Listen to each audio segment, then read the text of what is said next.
Hello everyone and welcome.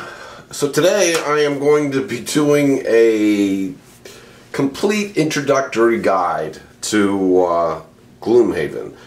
This is specifically a guide for the solo player, but it's also a guide for unboxing, packaging, unpackaging the box, organizing all the material, getting ready for your first game, and then I'll end with a solo playthrough, or either partial or complete playthrough of the first scenario, which is entitled Black Barrow. And yes, that's going to be a spoiler to a certain extent, but there's no way you can get around it. And it's almost like an introductory mission, so it's not that much of a spoiler, honestly. Okay, so let's start with the unboxing process. You don't want to unbox the Gloomhaven is huge, as I'm sure you know by now. If the box is what is it, 7 inches tall, 8 inches tall, something like that. It's massive. It's 20 pounds of material, of some 1,600 cards or thereabouts. Gobs and gobs of cardboard, probably 14 punch outs. You don't want to try tackling unboxing this and just figuring you're gonna sort of dump things in different baggies. That's just not gonna cut it. Not here. So you're gonna really want to unbox this game with all of your organization standing by. Now, number one, it goes without saying that you should probably have something like a Plano box. Now, what I have here, let me zoom in there, is something I got from the Container Store. Actually, I have a bunch of these from the Container Store that I've owned over the years.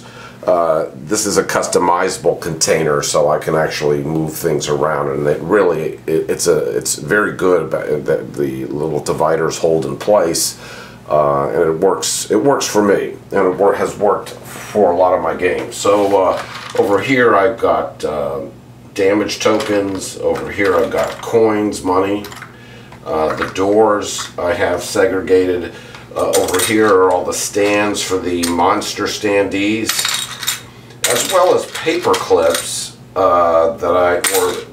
you can use plastic clips. I just don't think and Isaac has acknowledged that the little markers that are supposed to be used on the player mats, let me get into camera range here, these little markers, they just don't stay in place. So you're probably better off using a plastic clip or a paper clip or something like this to track your XP and to track your health, your hit points. Over here we've got dividers and doors, some three-way landscape tiles, double landscape tiles, and the single, I'm calling them landscape tiles, so they're more like overlay tiles. Over here are little markers for things like rubble and traps and all sorts of things I'm sure will pop up over the course of scenarios. In the back, lots of tokens for marking conditions and effects. Got those segregated. As I said, over here I've got a bag with the markers for the player mats, which I don't think work very well. The markers for the element board. And finally some other small tokens. And then over here, markers for summon characters and other kinds of special markers that are used for different scenarios. So you need to have something standing by. Now, I should say that a lot of these techniques, a lot of these ideas were first elaborated on by Aflorin. There's a great Aflorin is his username on Board Game Geek. There's a great thread that he started talking about exactly what Plano box he uses to store all of his tokens and how he organizes other material and so forth. And in fact, on that note, let me show you what I did, which is basically what he suggested, which is to get a portfolio file. I guess I'm going to have to zoom out here. So this is an accordion, an accordion file that I use and that he suggests to store and sort all of the landscape tiles so that you can find them when you need them. So we've got A, B, C and D, E and F, G, H. Where's I? Maybe there should be maybe this is H, I, J, K, L, M, and N. So you need some way to organize all those tiles. The tiles that make up the game board, which, as you can see, I've got already set up here for scenario 1. Let me zoom out again. And I should lock down the camera here. Okay. So, accordion file to sort all of the tiles that make up the maps. Okay, you're gonna get a lot of these monster stat sheets, and I have, you can organize these any way you want. I've got them banded by living monsters. There's basically monsters with living in their name. Here I've got shamans and what else do I got here? Shamans and imps, I think. Yeah, shamans and imps. And then I have guards and archers and demons, bosses, and all the other monster stat cards. So if you want to look, you can also just not sort these and look through them when you need them for a particular scenario. I suppose you might do that if you don't want to be get any more detailed information than you really need at the beginning of playing the game. But ultimately, you're going to want to sort these out so you can find them when you need to set up a scenario. Okay, so I do not typically sleeve cards in my game, but this is a game where you definitely need to sleeve cards. So because the cards are very thin. Like if Isaac had added even a fraction of a micron to the thickness of these cards, the cost of the game would have skyrocketed, I'm sure. So he needed to keep costs down to keep this $100 retail game. Now this, of course, is the Kickstarter that I have here. I think the list price of the game, when it's going to be generally available, is going to be $120, I think, but probably street price will be $100. So there are two types of sleeves you're going to need, and again, these are all. If these are not discussed in Alex's thread, and maybe they're not. There's another thread, and I'll put links in the show notes to all these different things I'm mentioning. There's a thread about the kinds of sleeves you might want to consider buying. Now, there are two sizes of cards in this game. There are mini European cards, and what I'm using are Ultra Pro sleeves, 44 by 68 millimeters for the mini European cards, and then there are standard size cards, and for those I'm using Mayday 63.5 by 88 millimeter sleeves. So you don't need to sleeve all the cards in the game. Like I said, they're 1,600, and you'll probably go bankrupt if you try to sleeve them all right from the get-go. What you need to sleeve are the ones you need for the first scenario. So you could probably get by, and again, these threads that talk about sleeving mention how many you need to get started. So I would say 100 or so, probably 100 of the standard size sleeves, and maybe 150 or so of the mini European sleeves might be enough to get you started. Now, what I recommend you do is there are going to be city events and road events. Don't bother sleeving those. They just don't get shuffled that often. and they're not handled that often. So don't worry about sleeving those cards. But for example, here I've got the personal quests, and here I've got battle goals. These are all sleeved. There's 24 in each, so that's about 48 cards right there. And these don't get handled that much either. So presumably, if you really wanted to get away with cheap, you could. I guess the battle goals get handled a lot. Personal quests, not really. They get drawn and they're kept, and that's it for the life of a character. So these probably don't need to be sleeved. But the battle goals get drawn and handled every time you play a scenario. They're never carried over from one scenario to the next. Even if you don't complete the battle goal, you still get rid of the cards you have, and you shuffle and draw 2 new ones. So I would recommend sleeving this deck, mini European size. We've got monster ability cards. There's 232, I think, of these.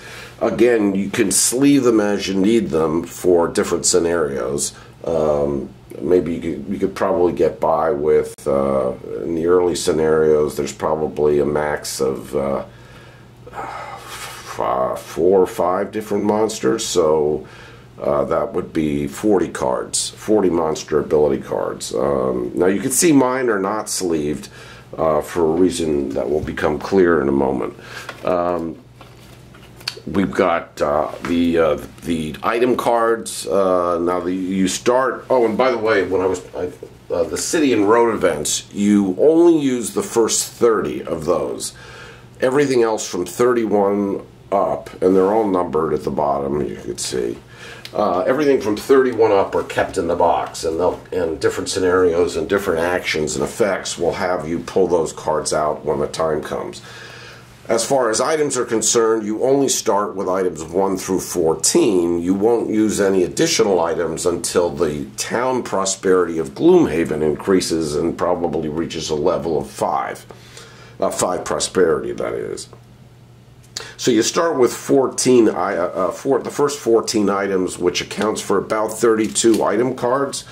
And of course, these get handled a lot and purchased, and so I've sleeved these as well. There's usually, for the most part, there's 2 of each, and then the potions have 4 of each. So, like I said, it adds up to about 32 cards. All the other items from 15 to probably 133, I think. There are a lot of item cards.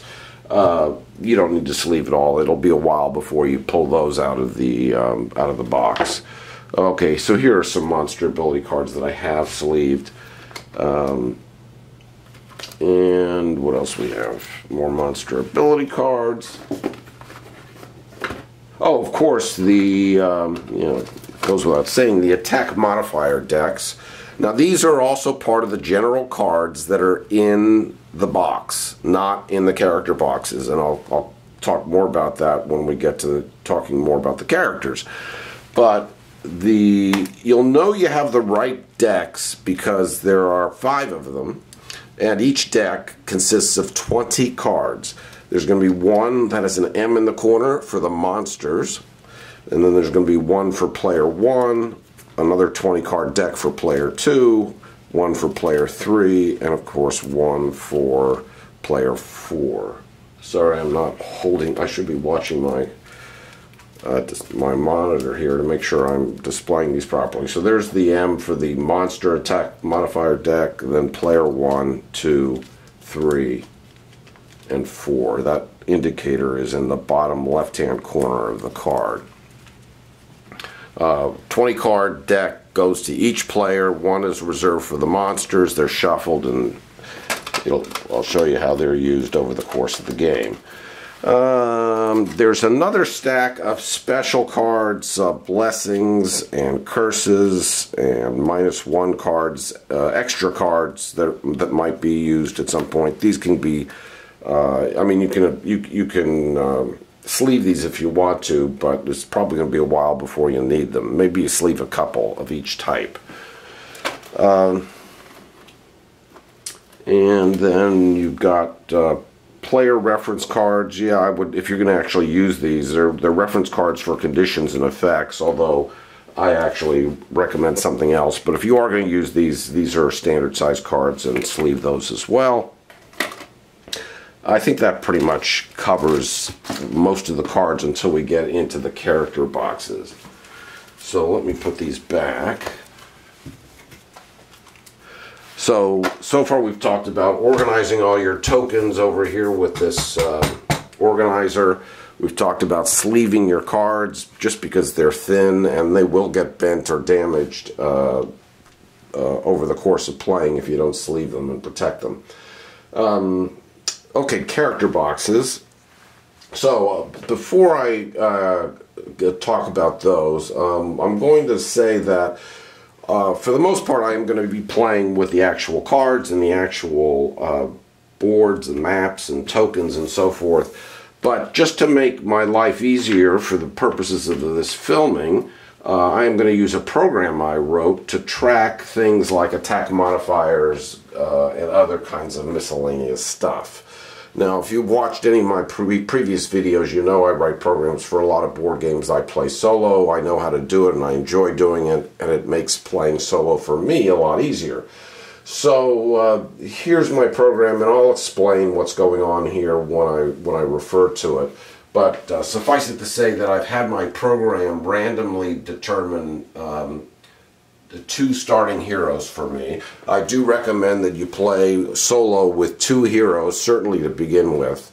That's plenty right there. And then as you become a better player and you become more adept with the gameplay and the rules and so forth, yeah, you can consider expanding to 3 characters or even 4. But frankly, 2 works well, and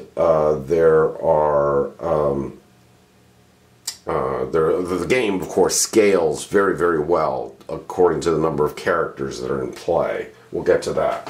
Oh, so I forgot about talking. I should have talked about the monster standees. These are standard GMT trays, GMT Counter Trays, which you can get on Amazon or elsewhere, and I'll put again shortcuts in the show notes. These were mentioned and suggested by Alex as well, and they do a very good job of holding all the monster standees. In some cases, they're small enough that you can actually stack them up into one individual cell. Other cases, there's so many of them that you have to split them up. But for the most part, you can two GMT counter trays is sufficient to organize all the monster standees. Okay, so anyway, so my program here is telling me that we're going to start randomly with Craghart and Tinkerer as the two characters. So let me get their boxes out of their character boxes out. Okay, so here's Craghart. Now inside a character box, you're going to get a pad of a player sheet pad. Now, what I haven't talked about, by the way, there is also in the box, separately from the character boxes, a party sheet pad to track information about the party. You could use this pad. Frankly, you can make copies of the sheets. There's not a lot of them here, but you won't need a lot probably. Frankly, the critical information here is the track that shows your reputation versus discounts or increases in prices that you have to pay for items at in the town. But otherwise, you're making notes about the party and any achievements they've accomplished. You're naming the party, and you're keeping track of what location where the party is on the world map. There are a bunch of sealed envelopes like these you'll find in the box. So there's probably some that are hidden in the box as well, if you kind of go exploring. And there's a town records book, which you won't need for a while, and that's also sealed, so you'll keep that sealed. Anyway, back to the character boxes. So we have a character sheet to track how much gold the character has, any notes about their experience, their level, what items they're carrying, but you'll have cards to track that as well. and then to keep track of their perks, which I'll talk more about when we get into battle goals. Inside the box, you'll also find the player mat. Obviously, that's important.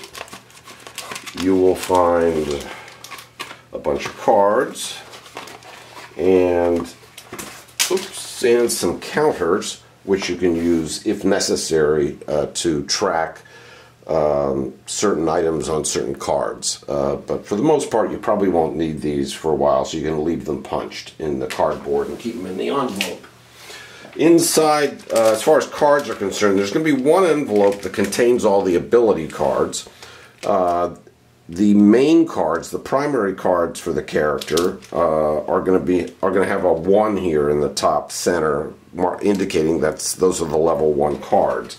And the number of those level 1 cards is going to match the number of cards showing in the top right corner of the player mat. So Craghart has 11 cards that he's allowed to have in his deck, and therefore there are 11 level 1 cards. That's where your monster is going to start out when you first start playing the game. Where your character is first going to start out when you first start playing the game. Now, aside from that, and notice these are all going to be in one pack, but I've separated these out and sleeved these. These are again the character ability cards that are sleeved, and the rules recommend that you stick with the level 1 cards for your first scenario until you kind of pick up the rules of the game. Inside this package also are level 2 through level 9 cards, which you can get when you level up your character. Now, of course, you always have to keep the number of cards consistent in your deck. So Craghart will always only have 11 cards. So if you ever add a card to this deck, you have to take one out because it's always a replace. There are also going to be a handful of X cards, level X cards. The rules say, now these can be substituted for level 1 cards right from the get-go if you want. The rules say that when you're beginning play, stick with the level 1 cards and learn how they work. The level X's are a little bit more elaborate. They're a little more situational, trickier to play with, so don't jump into those. But when you feel you're ready, you can start substituting X cards for level 1 cards. Even if you, I'm sorry, I got that back. You can substitute level 1 cards with level X cards once you feel more comfortable about doing that. And you don't have to have your character leveled up in order to do that. The X cards are just fancier versions of the base level 1 cards.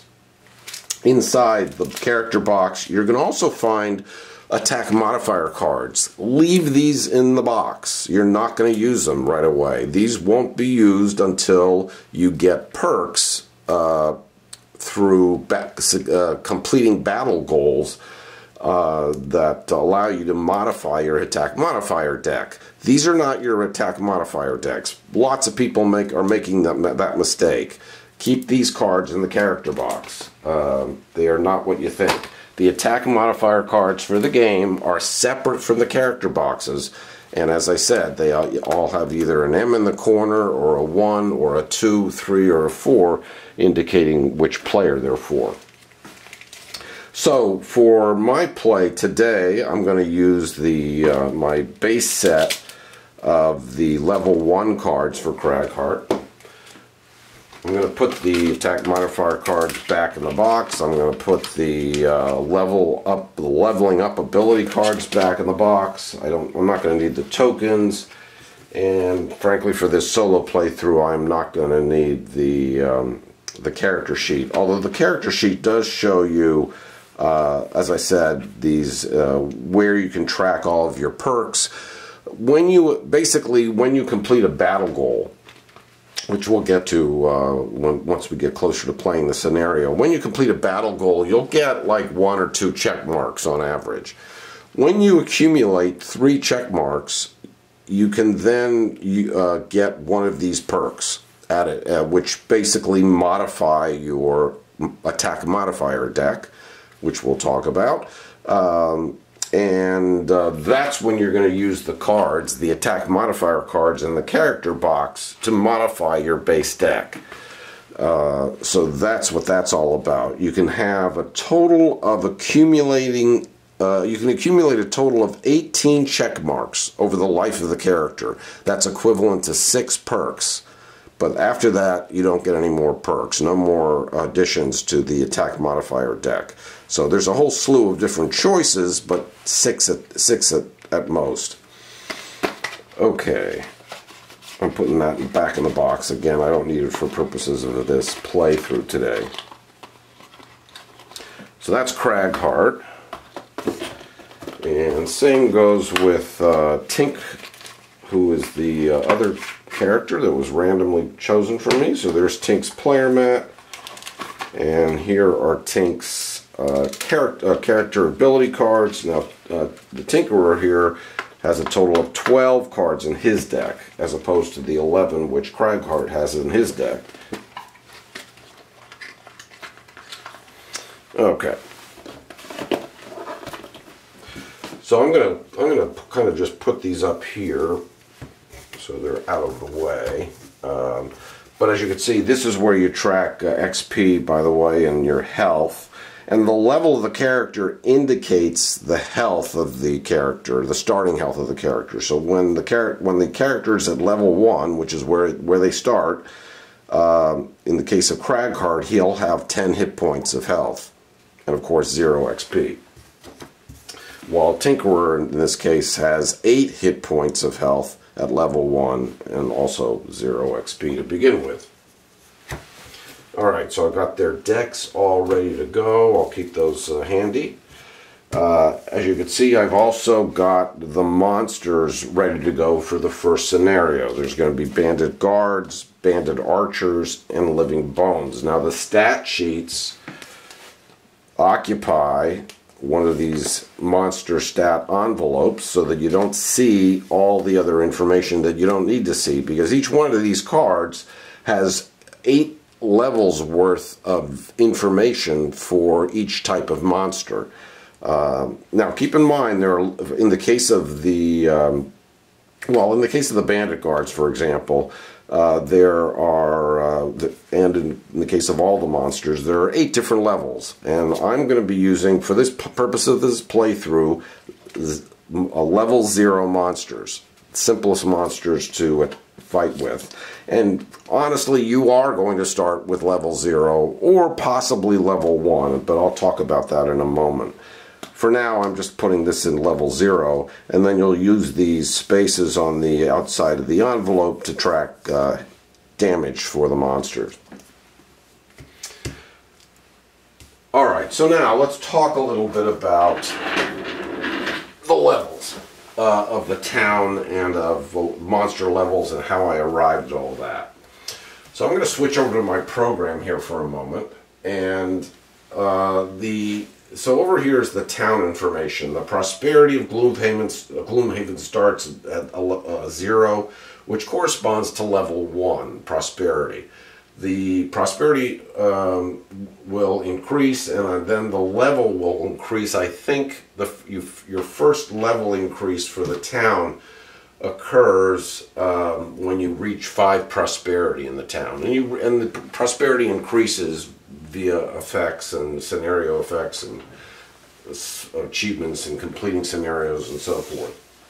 There's your reputation, which controls how you're regarded in the town, and all this information sort of comes down to also how much discount you get when you're buying cards from the town as well. Now, what I really want to talk about are the different difficulty levels. There are 4 difficulty levels in the game, as I recall. There's easy, normal, hard, and crazy hard. So I am going to be playing with easy mode, and I recommend that you do, because I think people are finding that level 1, the first scenario rather, Black Barrow, is a little harder than they expected it to be, considering it's the first scenario. And that's probably because, to a certain extent, they're figuring that, oh, okay, I can play at normal difficulty with monsters at a higher level or whatever. Until you learn the game, until you see how well you're playing, I recommend you start at easy mode. And that will set the scenario level to 0 and the monster level to 0. There's a table on the back of the rule book and inside the rule book that talks about, here are the difficulty levels: easy, easy, normal, hard, and very hard. And this table is also inside the rules, but it's on the back page to make it easy. The scenario level is determined by taking the average level of all the characters, which is going to be 1 when you're starting out, and you divide by 2 and you round up. But I'm going to be playing with easy mode, which means that you take whatever level you're going to use, say for the monsters, and subtract 1 from it. So instead of starting with monster level 1 in the beginning, I'm going to be starting with monster level 0. Scenario level 0, monster level 0. Now that information then dictates, and I'm going to switch back to my program here, how much gold you pick up, how much gold you collect when you pick up a coin token from the map, from the board.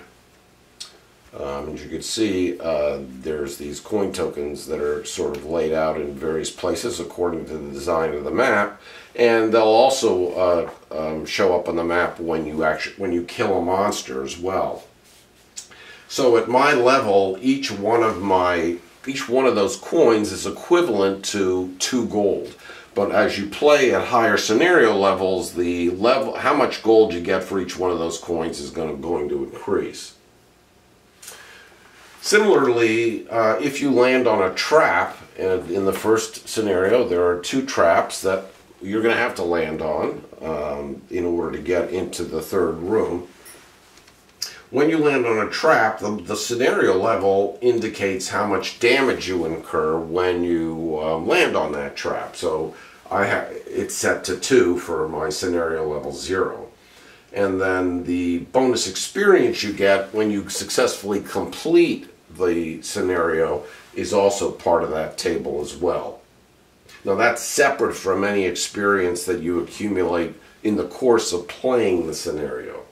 Now the rules say that when you're playing solo, you should, regardless of the difficulty level you choose, it says that when you are playing solo, you should increase the trap damage and the monster level to accommodate the fact that you don't have any imperfect information. When you're playing multiplayer, there's imperfect information. You kind of know what each person, they kind of can share some information about what they're planning to do, who they're planning to attack, but you can't go into detail, and you can't talk about specific numbers like I'm gonna have an initiative of 27 and I'm gonna kill that monster because I'm going to go first, and I'm going to kill him with an attack 3. You can't go into those kinds of details. So when you're playing multiplayer, there's imperfect information, but of course there's none of that when you're playing solo. So the rules say that when you're playing solo, you should bump up the level of the monsters by 1 and how much damage you incur from traps by 1. However, there is also a thread on Board Game Geek that argues that adjustment probably isn't necessary, and there's not a whole lot of logic that's accurate behind increasing, and it's just going to make the game harder. So I recommend you don't add that solo player adjustment. And so for purposes of this playthrough today, I am just going to use scenario level 0, monster level 0, 2 gold per token, per coin token, and then 2 damage for traps and 4 XP if I successfully complete the scenario. Now over the course of the scenario, as I said, you are going to be accumulating coin tokens, loot if you will. These are equivalent to gold, and you get this and keep it even if you fail the scenario.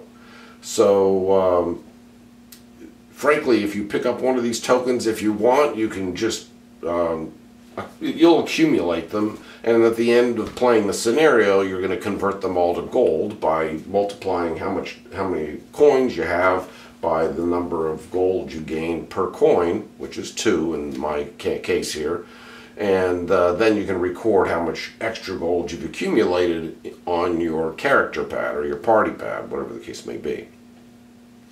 That you keep whether or not you complete the scenario. You're going to be accumulating XP over the course of playing the scenario, experience, and you get to keep that even if you fail the scenario. So you'll track that experience on your player mat using a clip or the token or whatever the case may be, and that's a permanent. That's permanent. The battle goals are the one thing you have to be successful at in the scenario in order to register the effects of your battle goals. The battle goals you collect when you're playing the game are going to award you a number of check marks that ultimately accumulate in order to get perks, but you don't get to keep those check marks until you successfully complete the scenario. So that's the one thing you do have to track separately. And only record if you're successful at the scenario. Okay, I think that pretty much covers the basics as far as kind of getting ready to play is concerned. So let's now talk about this getting started guide that I created, and it's in the files section of the BGG of the forum, and I'm going to walk through this step by step, so you have a step-by-step guide to how you get started playing, and frankly how you play any particular scenario once you get started. So the this form, this guide originated from a guide that was, I don't remember the user's name. I can't remember it offhand, but I give credit to that user for his initial setup guide, and then I kind of took it to the next level and elaborated a little bit, got more detail, and also made it double-sided so that you could have a summary of the things you don't want to forget when you're entering into combat during a scenario. So, first step in playing the game is getting the party pad out of the box, as I showed you earlier, naming your party, and identifying your location. Now your starting location, of course, is going to be Black Barrow, but well, actually, more technically, your actual starting location is the town of Gloomhaven, and then you'll travel to Black Barrow to begin the first scenario. So, but for all intents and purposes, on your party sheet, you can say that your location is Black Barrow because that's where you're going to begin the game. Each player is then going to choose a starting character class. I've already done that because my program randomly assigned character classes, but there are 6 to begin with: the Brute, the Tinkerer, Spellweaver, Scoundrel, Cragheart, and Mind Thief. And then all the other character boxes in the game are sealed, and you don't get to open those until you achieve something or other in the course of playing the game. So you'll open your character box, you'll take your base set of character ability cards, you'll take your player mat, and leave everything else in the character box. You will take a sheet from your character sheet that was inside your player box, and you'll put in the name of enter a name for your character, indicate the fact that you have 30 gold. Every character starts with 30 gold. Next, each character chooses a personal quest. Now there are 24 personal quests, or life goals, if you will, and that personal quest is going to be kept for the life of the character. And once that character achieves that personal quest, then they are going to retire from the game, leave the game. Your characters don't die in this game. They just become exhausted. Ultimately, they will achieve their life goal, and then they'll be retired from the game, at which time you'll get, I believe you get a perk, and maybe some other little things occur. And then, of course, at that time, you get to start a new character, possibly with a higher starting level for that character, depending upon the how well you're doing at that point. Of course, that's not going to happen for a little while until these characters achieve their personal quests, and that will take a while. Now, when you're picking a personal quest, and I'm going to do that on using my program instead of using the actual cards, just for to conserve table space. You draw 2 personal quests, and by the way, I guess I should indicate. I think I showed it earlier, but can I find it? I'm going to be able to find it. Yeah, here's the deck of personal quests. So it's like a pen and a little binder. So that's how you know the personal quests, and the battle goals are sort of this brick on the brick sort of look on the back side of those cards. Those are the battle goals. So quest, you draw 2 and you pick one. So for example, Craghart got randomly drew Finding the Cure, and I'm not going to bother reading the flavor text here. You can read it if you want to, but I am just going to indicate that the actual personal quest is to kill 10 forest imps and then unlock Forgotten Grove, which is scenario 59, and follow it to a conclusion. And at that time you get to unlock an envelope, which I believe corresponds, well, that actually X corresponds to one of the actual sealed envelopes in the game. The other personal quest I drew is Augmented Abilities, which says purchase 5 enhancements. It requires the Power of Enhancement global achievement, and unlock this particular envelope with that particular icon, and that probably refers to a character box. Yeah, it does. That's a character box. So all of these things refer to envelopes, but there are character boxes with icons, and then there are actually 4 envelopes, well, 3 obvious envelopes in the box, and one of them is hidden, and then there's a 4th one that's hidden, and those are labeled A, B, X, and C, I think. I don't remember if the 4th one is that or not, but they're sitting in my game box. I don't want to spoil the surprise because it's hidden. Since I'm just playing a one-off playthrough of Scenario 1 today, it doesn't really matter so much to me what personal goal I'm going to pick, so I'm just going to pick that one. That's fine for Craghart. And then similarly for Tinkerer, he drew one that says earn 15 check marks from completed battle goals, which gets you a new character added to the game. Or find the Skullbane Axe in the Necromancer's Lair and use it to kill 7 living bones, 7 living corpses or living spirits, and that unlocks another character box. I'm just going to go with earned 15 check marks. Those are more obvious, and that's just, you get those from achieving a lot of battle goals, playing a lot of different scenarios. As I said, you earn 1 or 2 per scenario.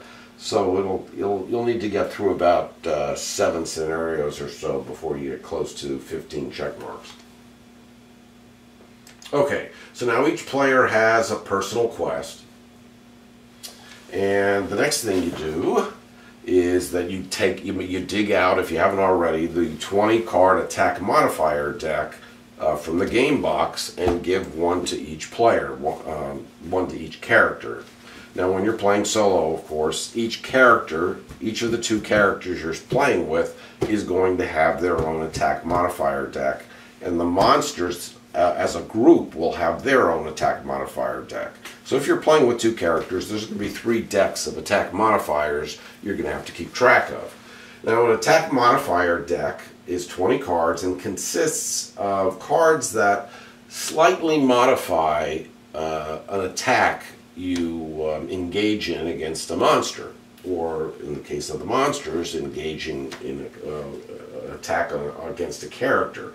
There are 6 cards that have a 0 on them, There are 5 cards that have a +1, 1 card that has a +2, 5 cards with a -1, 1 card with a -2, and then there's a special single card with a 2x on it.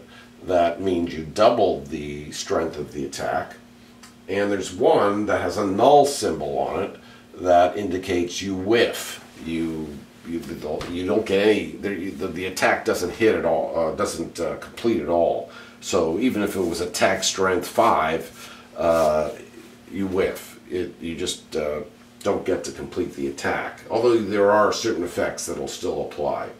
Now, when you do draw, when you or a monster draws a 2x or a null, you'll find that those cards have a reroll symbol on them. Let me pull out one of those cards.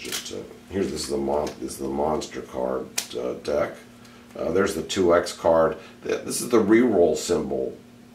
And anytime you draw the 2x or the null card, at the end of the round, at the end of that combat round, you shuffle all your attack modifier cards and start with a fresh deck.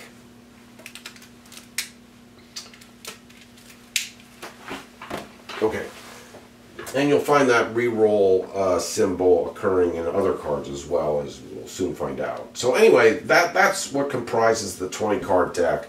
And to begin the game, you of course shuffle those cards.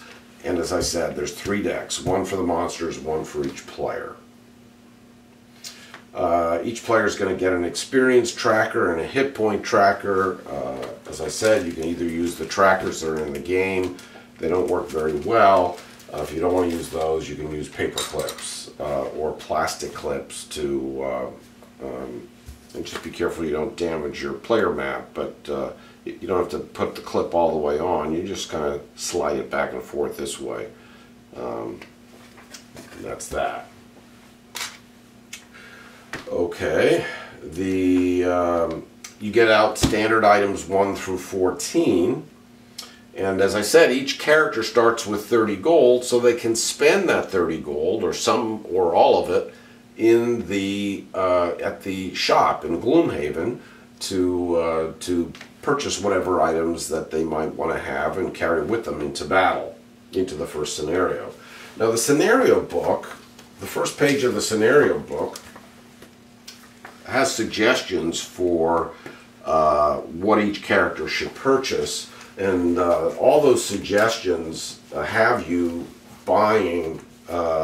spending all of your gold, all 30 of your gold. I'm not going to follow those suggestions. I'm going to spend a little bit less. So let's go over here to my program again and take a look at what these 14 starting items are. There are boots of striding, which allow you to speed up your movement. Those cost 20. The cloak of invisibility only costs 20. And for the most part, a lot of the boots of striding can be used once and then can't be used again until you take what's called a long rest. That's what this tap symbol is in the bottom right hand corner, showing rotating the card 90 degrees. If you take a long rest, then you can refresh the card and use it again. On the other hand, the cloak of invisibility is a one-time use. You use it and then the card is lost. Well, I should say it's consumed. It's not actually lost. You get to keep the item, but you don't get to use it again over the course of the scenario unless you get some sort of special ability that allows you to refresh it or recover it. And you'll notice in the bottom that each one of these items has a symbol that indicates whether it's something on the feet or something on the body, something on the head here in the case of the eagle eye goggles. You can only equip yourself. You can of course buy multiple head items and multiple body items and whatnot, but you can only equip yourself with one head item, one body item, one foot item, 2 hands worth of items, and did I miss something? Head, body, feet, and hands. I think that covers it. Oh, and one small item. It's a number of small items that corresponds to your character's level. When your character starts out at level 1, that's equivalent to one small item. And so here is a one-handed item, a heater shield. Here's some hide armor, which allows you to use it twice, and the card gets tapped at that point. And you'll notice in the bottom left-hand corner that it says -1 times 2, so that if you're equipping yourself with the hide armor in the game, then you also have to add 2 -1 cards to your attack modifier deck. If you're going to wear armor, this hide armor, it's going to weigh you down a little bit. It's going to inhibit your ability to successfully complete an attack at full strength, and therefore it's going to require that you add 2 -1 cards to your attack modifier deck. The iron helmet, the leather armor. Now notice the leather armor does not have that attack modifier adjustment, but it does say that when attacked, the attacker gains disadvantage on the attack. That's when somebody attacks you. Now, disadvantage means that instead of drawing one attack modifier card, you draw 2 and take the worst of those 2 cards.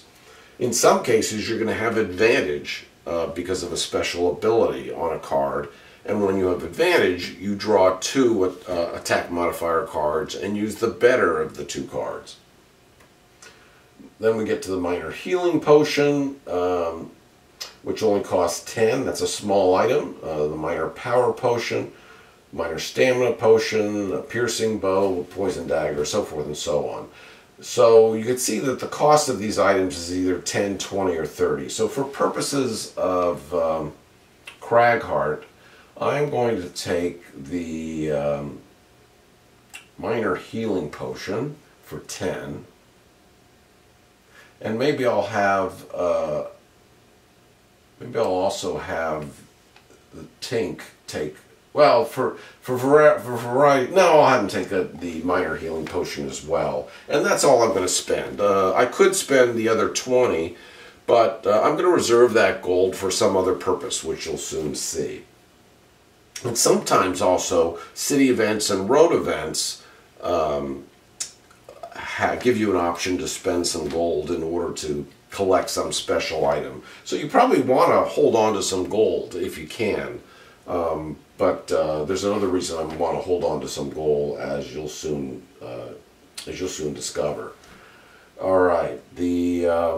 Okay. Next on the setup guide, after you've chosen your items, is the city event. So when you're in the town of Gloomhaven, and you are in the town of Gloomhaven when you're starting out the game, you might return to the town of Gloomhaven when you complete a scenario, or you may not. You may jump from one scenario directly to another scenario, particularly if you think you don't have enough gold to bother going back to town, or you don't need to go back to town to buy any items.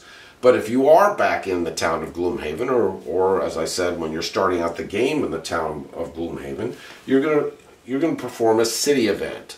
So you're going to shuffle up all the 30 city event cards, draw the top one, read the flavor text, and then choose one of the 2 options at on the bottom. Now this one talks about you're starting out at the Sleeping Lion, which is the local watering hole in the game, and you're met by an Inox approaches you and asks you to complete a special mission for him. And your option is either to accept the mysterious job, or option B, decline the job. In this case, I am going to probably decline the job. I do want to go through scenario 1 here and not do any other jobs. But let's see what it actually says happens. Oh, you don't actually perform a job.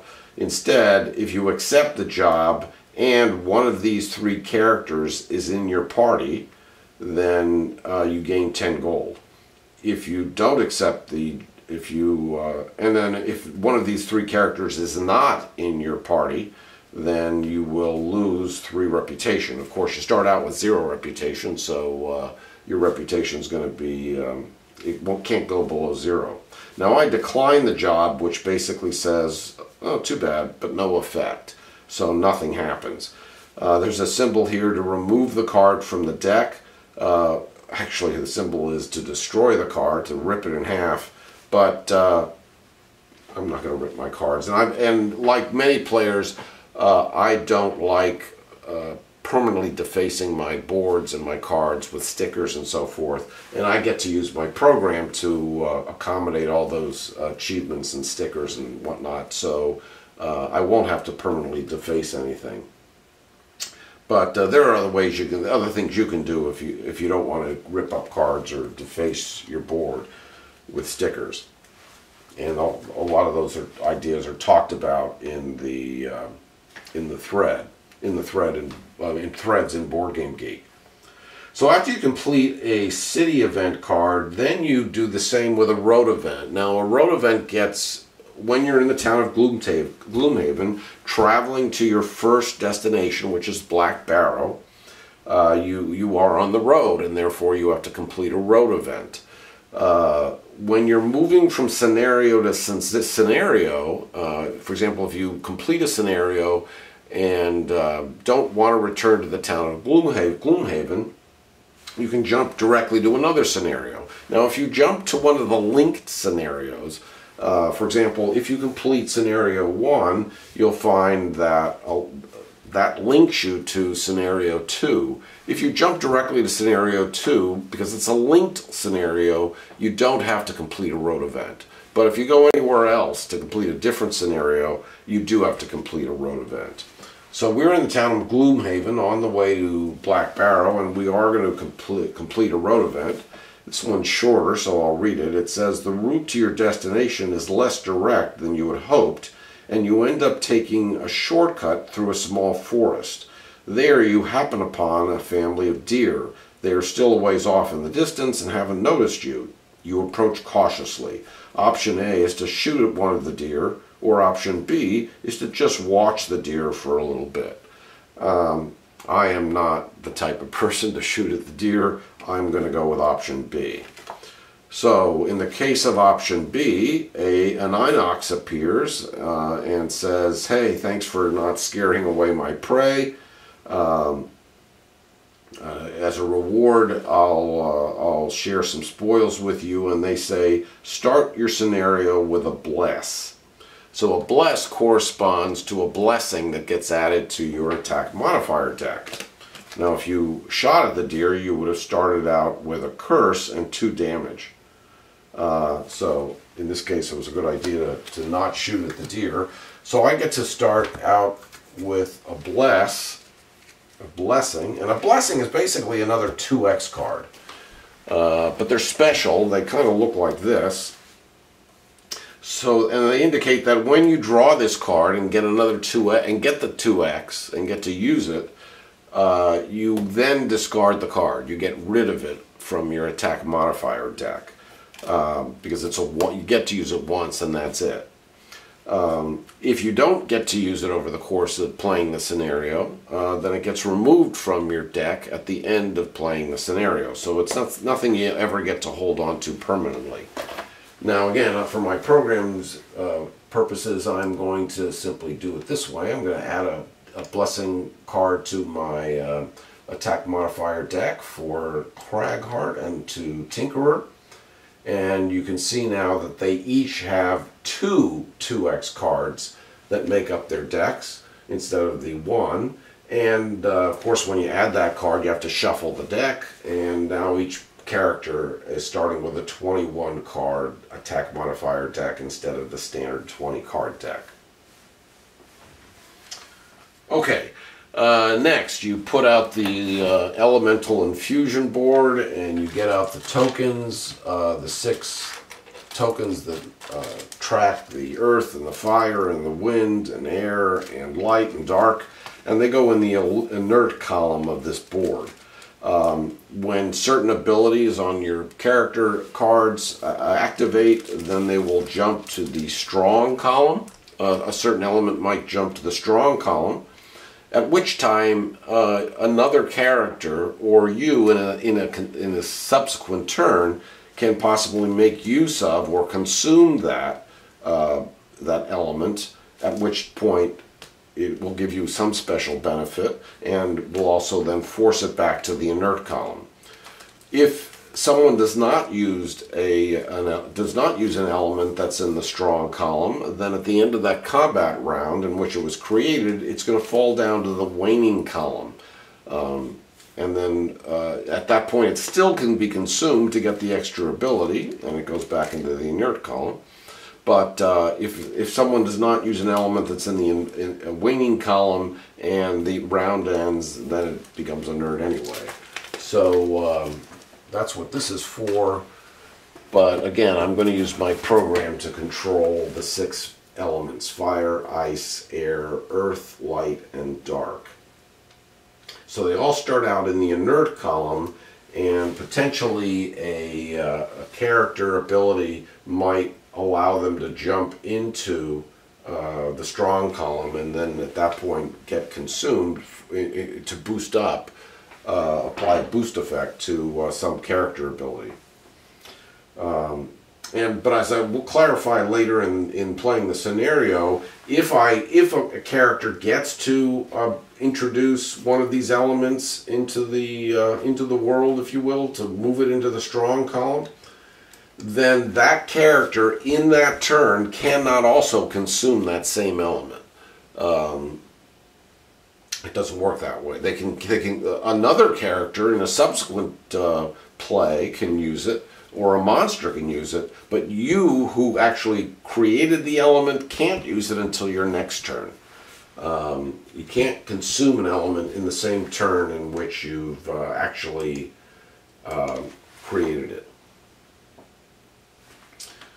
Then we get to the monster ability cards. Okay, so that's all set out. Then there's some clarification. Then it says set out the monster statistics cards for the different types of monsters that will be introduced in the scenario, according to the scenario guide that shows you how you lay out your scenario. Now in this case there are 3 monsters: bandit guards, bandit archers, and living bones. So I've already prepared an envelope for the bandit guards at level 0, as well as envelopes for the bandit archers and living bones at level 0 as well. So that's done. Then you get all these standees out and you lay them out on the board, on the map, and you get the tiles out. All this is set out in the scenario guide. Now the scenario guide, as I said, scales for the number of characters. Any particular monster hex that gets placed on a tile has an indicated color in the top left corner, the top right corner, and the bottom right corner. Black means that the monster does not appear in that hex. White means that a normal monster of that type appears in the hex. And yellow means that an elite monster of that type appears in the hex. You check the color in the top left corner if you're playing with 2 characters. You check the color in the top right corner if you're playing with 3 characters. And you check the color in the bottom center of the hex if you're playing with 4 characters. So since I'm playing with 2 characters, black, black, black, black means that these 4 monsters on the outside here don't appear on the map. But there's a normal one here, a normal one there that's next to the door that separates these 2 rooms, and then there is an elite bandit guard here. And so that, as you can see, I've already set out 2 normal bandit guards with an elite bandit guard in the center. Now when you pull these out and you place them on your board, you're going to shuffle them up because all of them have a certain number on them. They're all numbered, and that number is going to be used to determine which one acts in turn order when you're actually resolving the monsters. Now elites always go first in the room, so all elite monsters will go first, and so in this case there's only 1 elite bandit guard and he will go first. If there were 2 elite bandit guards, then you would resolve them in numerical order according to the number on the bandit guard. In this case, this is a number 5 bandit guard who's elite. But there's only one, so that elite's going to go first before the 2 normal bandit guards are going to go. And over here on the left, I've got a 4. Over on the right, I've got a 3. So this guy's going to go before this guy when it's their turn to resolve their actions. Now, the rules also say that, technically speaking, you don't see what's in the other rooms until the door gets open. But when you're playing solo, I'm not sure there's really any benefit to that. And certainly for purposes of this video, I wanted to lay out everything ahead of time just to so I didn't have to interrupt the video later when the time came to set up the next set of rooms. But I suppose if you're playing with multiple players, one person can be in charge of reading the book, and they can try to avoid reading what's coming up in the next room and the room after that. But truth be told, they're going to probably want to get a lot of these tokens and whatnot out and organized. Otherwise, it's going to interrupt the flow of your game. When you open up that first door, and then somebody's going to have to say, well, wait a minute, I got to find all the monsters and find all the tokens, and then maybe 10 minutes later, you're ready to get going again. So probably you're going to have one player in your group get all this stuff and have it ready, and then lay it out when the time comes when the door gets open. But if you're playing solo, I'm not sure I see anything wrong with just having the entire map set out ahead of time. Anyway, that's my attitude. Okay, so we've got the monster set out, we've got all the tokens, so there's doors here separating the rooms that are closed. The scenario 1 indicates that there are 2 traps here, so that you're forcing you to take trap damage when you approach that door. There are some obstacles here that are going to hinder your movement in this room. They don't hinder ranged attacks, but they do hinder movement. 2 tables. There are other monsters here. There's some loot that you can pick up, and there's also a treasure here that's shown on the scenario map with a number 7 on it. The 7 does not refer to 7 treasure or 7 gold or anything like that. You need to go back to the back of the scenario book, and at which point you'll see a treasure index that indicates what each number relates to. So the 7 means you perform a random side scenario. So if one of your characters ends his movement on this hex toward the end of playing the scenario, you'll be able to play a random side scenario. Okay, what else? All right, you have all the overlay tiles set up. You've determined your scenario level. Now you get to the battle goals. So each character draws 2 battle goals for this scenario, for this particular play of this particular scenario. They choose one, and if they complete the battle goal, and if the party successfully completes the scenario, they'll be able to collect a certain number of check marks. So I'm going to go back here to my program and draw 2 battle goals for each one of my characters. Craghart draws Masochist, which says your current hit point value must be equal to or less than 2 at the end of the scenario, meaning that you are close to death, close to exhaustion, not death. If you successfully complete that battle goal and you complete the scenario, Craghart would achieve one check mark. The other battle goal that he drew says gain 13 or more experience points during the scenario. Boy, that might be tricky for Craghart. I'm not sure he has that many opportunities to collect experience points. Maybe he does. So let's go with that one. That's gonna give me one battle goal, one check mark as well. We'll see if he can accumulate 13 check marks over the course of playing the scenario. 13 experience points, rather, over the course of playing the scenario. Tink, on the other hand, drew Die Hard, which says never allow your current hit point value to drop below half your maximum hit point value. So Tink starts out at hit points equal to 8. So this means we can't go below 4. Or Scrambler, take only short rests during the scenario as opposed to taking a long rest. Let's see if we can keep Tink at 4 or above, 4 hit points or above, and in which point he might be able to collect 1 check mark at the end of this scenario if we complete it successfully. Okay, so that takes care of the battle goals. And then, and this is a little bit of out of order. This actually should be, we need to move this step above the city event, because once per visit to Gloomhaven, each player can donate 10 gold to the Sanctuary of the Great Oak, which, as I recall, is a hospital or a teaching center in Gloomhaven. And if you do, it allows you to add, it says 2 Bless Attack modifier cards to their attack modifier deck for the next scenario.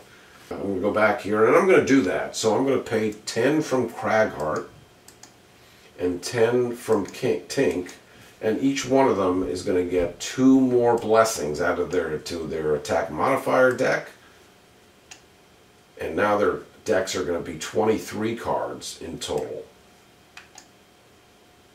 And of course, they get reshuffled anytime you add these cards to the deck.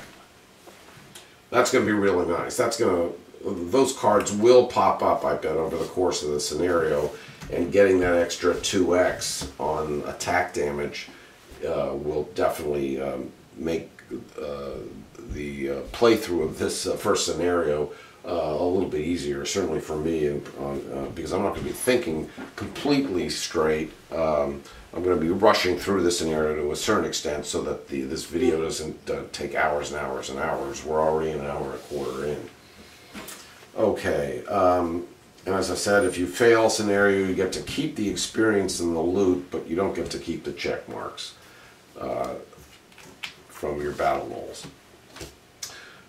I also recommend that you make copies of, or keep your rule book open to pages 22 and 23, and also 26.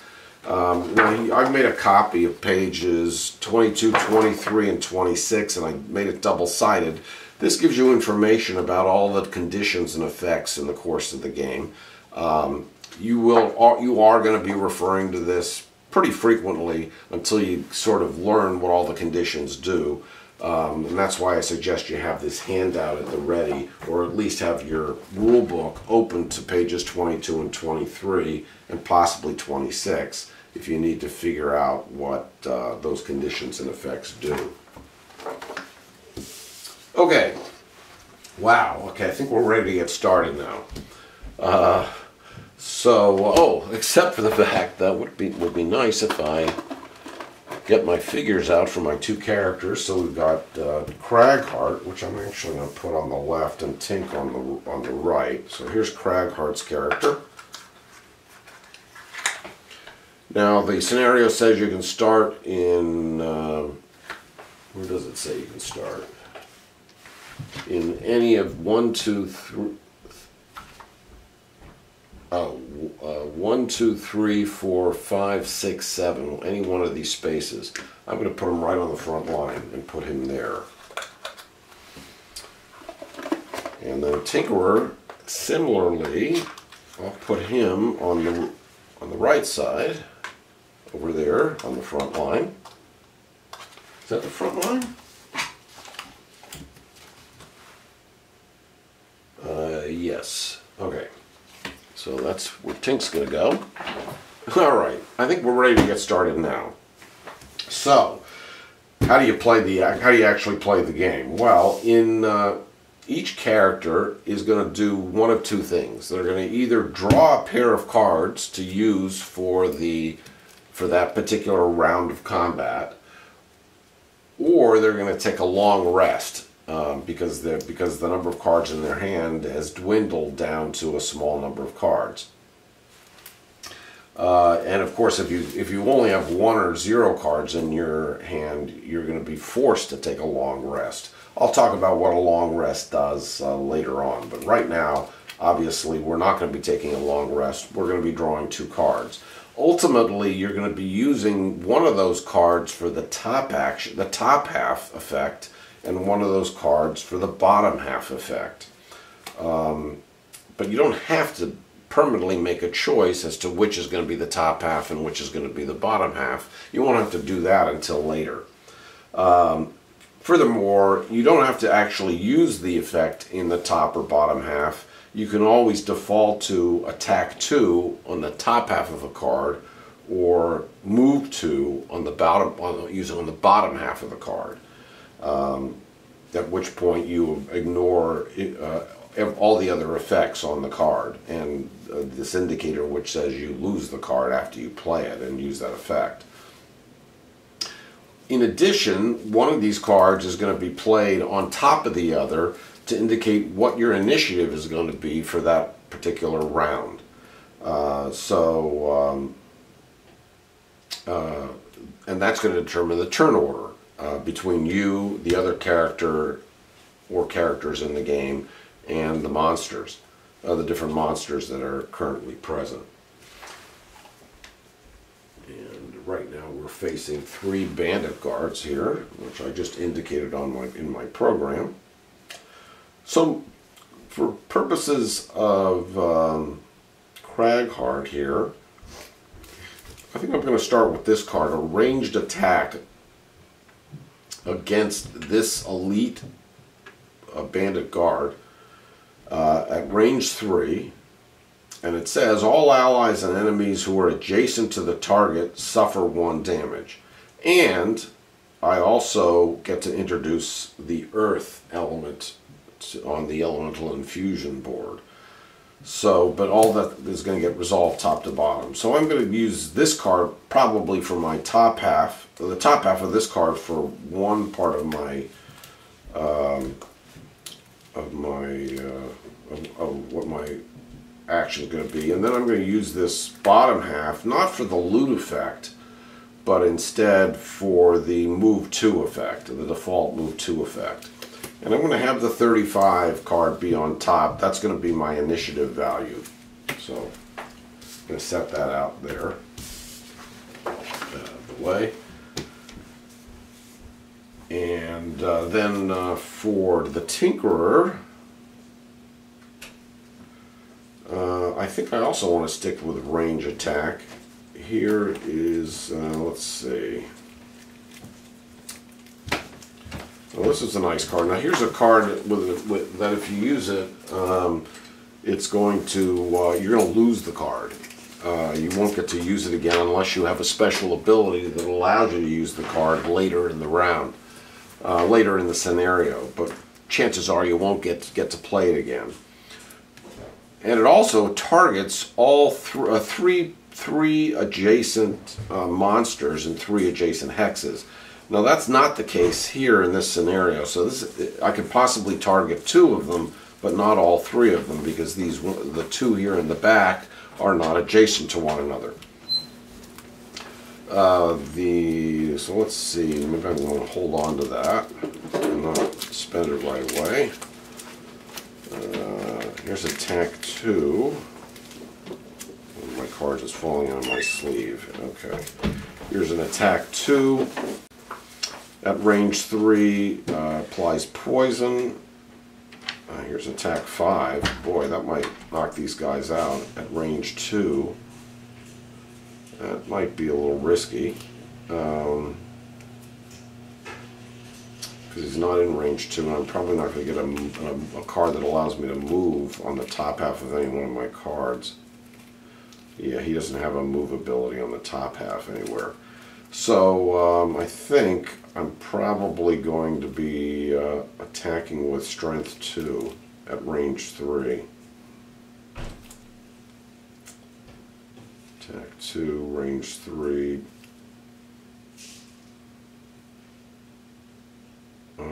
Now, that's going to sort of duplicate the earth element that Crag is already introducing, so that's a little bit of a waste. Oh, I don't really see any better choice.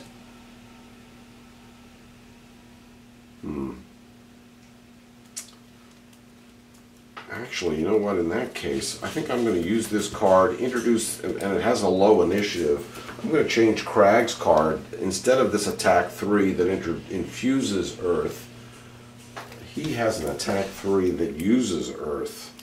Here it is. And allows him to push a monster away. Of course, that's going to probably mean he's going to go later in the turn. That could be a little tricky, but I think we're okay. So let's. He's going to go with that card. So his initiative is now going to be 61. Tink is going to have use this card with initiative 18 in concert with a card that allows him to move a little bit. Here's a loot 2 card. He's not going to be looting right now. So well, let's see.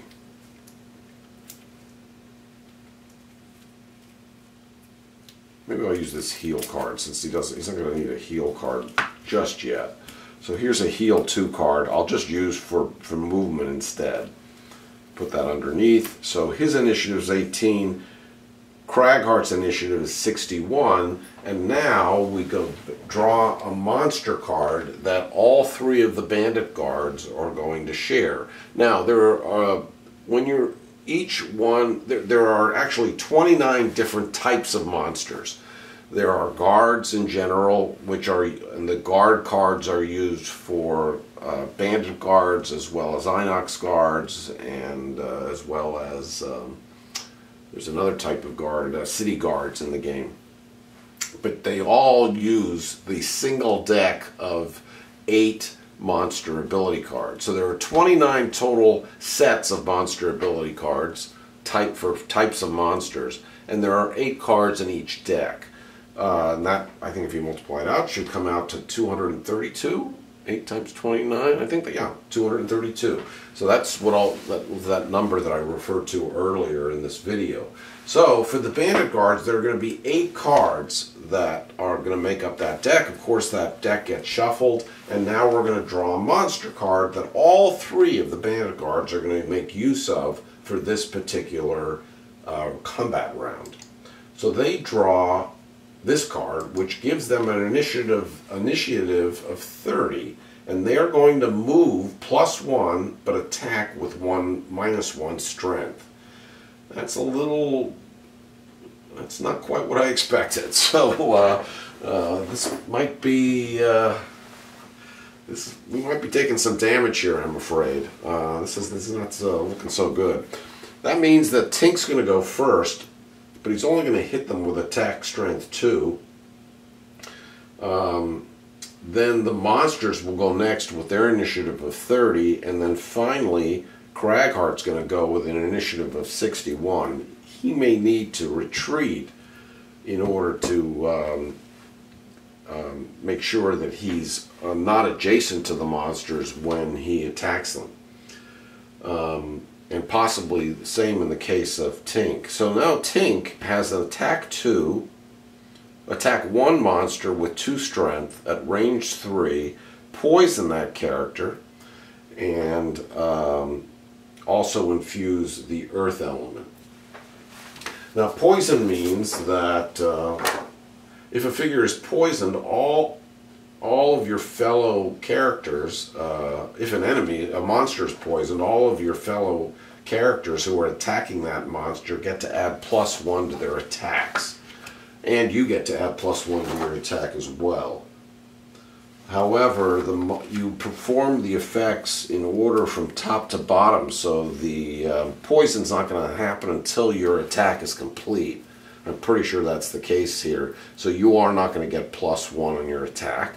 Of course, you can't poison him with your arrow until the arrow strikes. So that's why he's not already poisoned. But it does mean that Tink's going to be on the front of the battle here, and that's not good. I'm actually happy now with the way this turned out. Maybe can I flip my cards around? Here's attack 5 at range 2.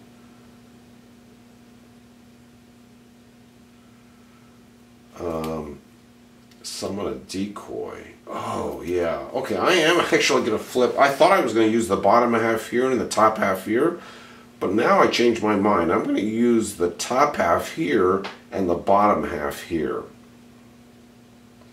So first I'm going to start by summoning a decoy. Now the decoy gets placed. I'm just going to take any token here.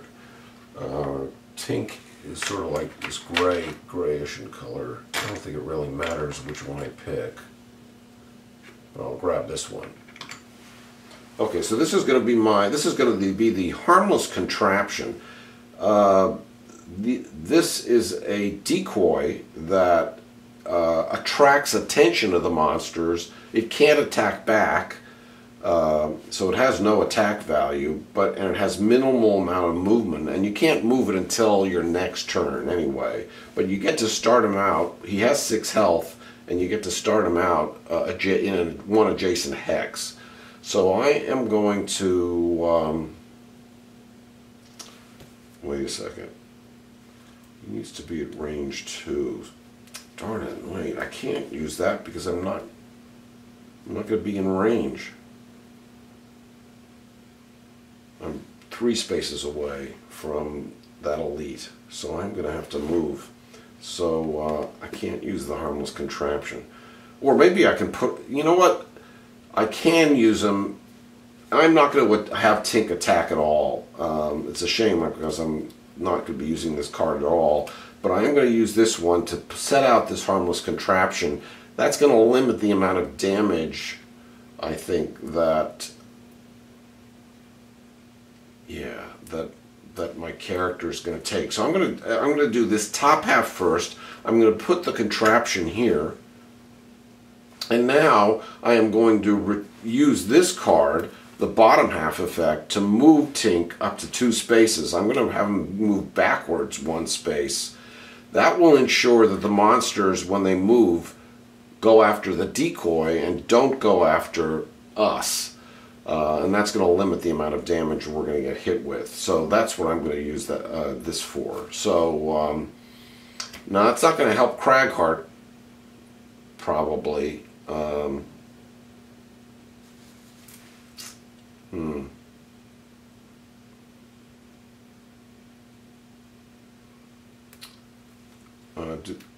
Also I get 2 experience for doing this, so let me record that before I forget. Tinkerer gets 2 XP. So that takes care of Tink. Now it's the monster's turn, and remember the elites go first. So according to the card, the guards get +1 to their base movement and -1 to their base attack. Now each monster statistics card indicates the hit points for both the normal and elite type of monster. So a normal bandit guard versus an elite bandit guard. How many spaces they move? They both move 2. How hard is their attack and how much strength they have in their attack. The normal has a 2 attack strength, and the elite bandit guard has attack strength of 3. And then finally their range, and they have no range, so they perform a melee attack only.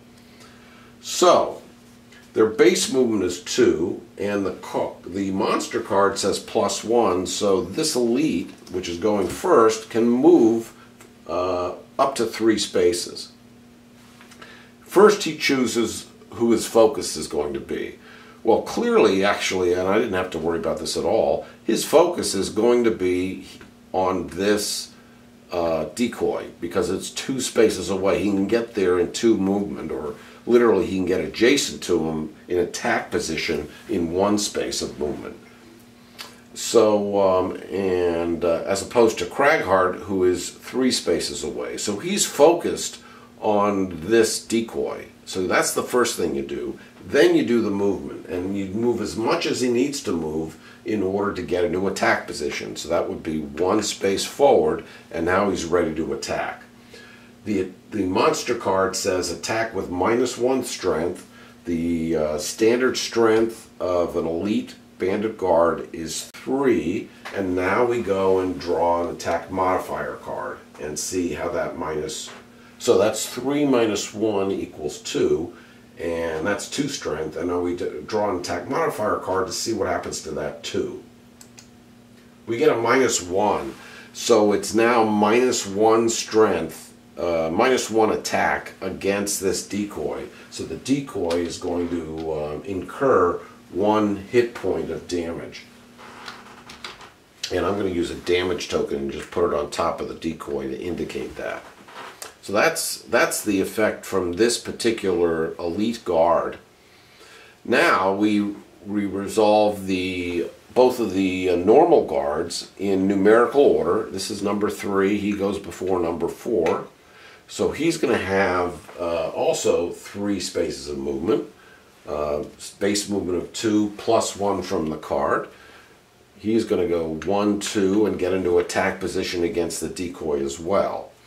His base attack strength is 2. The card says -1, so that's a net of 1 attack strength. We now draw another attack modifier card, and we get a +1. So he attacks with 2 strength. His base attack of 2, -1 for the card, +1 for the attack modifier card. So 2 more hit points against the decoy, who will die or be destroyed when his hit points reaches, what was it, 6? Yeah, 6. So that's 3 hit points of damage against the decoy so far. And now finally this guard approaches as well. And now here's the question. Does he attack the decoy or does he attack the character? Now normally you resolve that if multiple targets are an equidistant away from the monster, he attacks the target with the lowest initiative. But does he attack summon characters over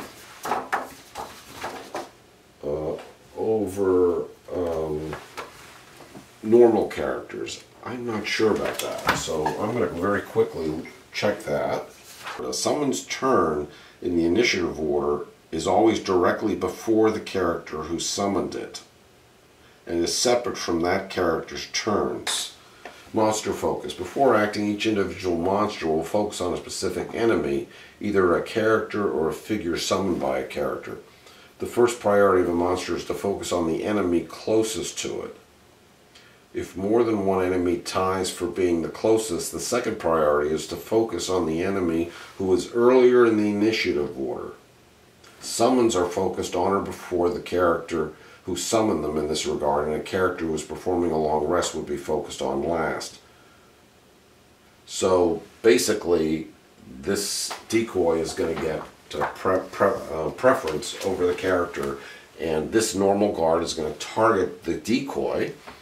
And again, his base attack is 2, -1 for the card, which makes it 1, and we draw an attack modifier card for the monsters, so he attacks with 1, and 1 more token gets added to the contraption for a total of 4 hits so far. So he's barely hanging in there. He'll be destroyed once his hit points reaches 6. Now this card is active, so I'm going to keep it below. Actually, technically speaking, the active cards get kept above the character mat. The right side of the board of the character mat is reserved for cards that are lost, and the left card is reserved for cards that are just discarded. So this card that Tinkerer used is an active card. It has this persistent icon on it, and then when it's finished and when it's exhausted, it will be lost and get moved to the lost side of the board. This one was used simply for, this card wasn't used at all. We couldn't, we didn't attack, no, I'm sorry, bottom half. We used it for the base movement of 2, and we allowed Tink to retreat. You ignore all this, so the card is not lost. He just uses it for base movement, so therefore the card is discarded, and it gets placed on the left side of his character mat. So I'll kind of keep those there. You can kind of see those. There's the harmless contraption. Okay, so the monsters now have finished their turn. Now it's Craghart's turn, finally. Now, who is he going to attack? He has, we were going to use, well actually, we were thinking that Tink was going to introduce the earth element, and he was going to be able to take advantage of it, but now because of what the monsters did, Tink did not introduce the earth element. So,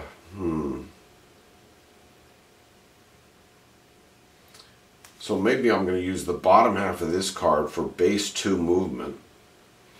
And I'm going to move Craghart here. Okay, and then I'll use, so that's the bottom effect, the default movement. So I won't lose the card because I'm not performing these effects. And then the top half of this card to perform an attack at range 3 with strength 3. All allies and enemies adjacent to the target suffer 1 damage. So I am going to attack the elite monster here with attack strength 3, but each one of these guys is going to incur 1 point of damage, and I'm also going to bring the earth element, infuse the earth element. So I'm going to do that now. So these normal monsters were numbers 3 and 4, so on my program I'm going to give each one of them 1 level of damage. I'm going to introduce, infuse the world with the earth element, which goes into the strong column. Now I'm doing this out of order, but because none of these effects sort of interrelate, it doesn't really matter. And now I get to perform attack 3 against my target, which is going to be this elite bandit guard here.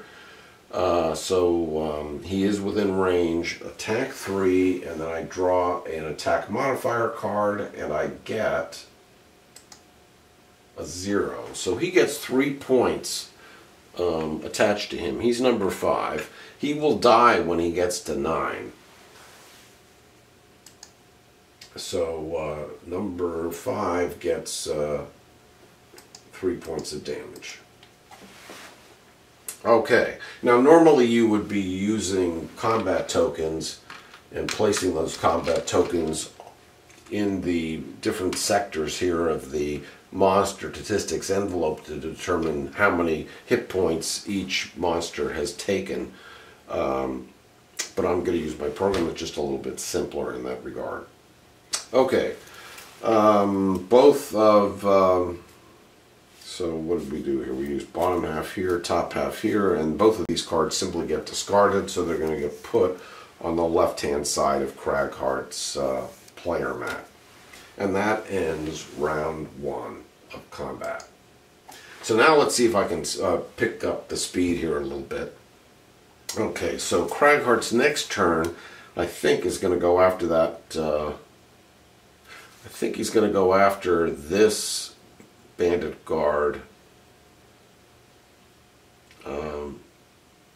because he's going to. This bandit guard has a possibility of moving 1 space closer, but this guy, well, the elite's going to go first.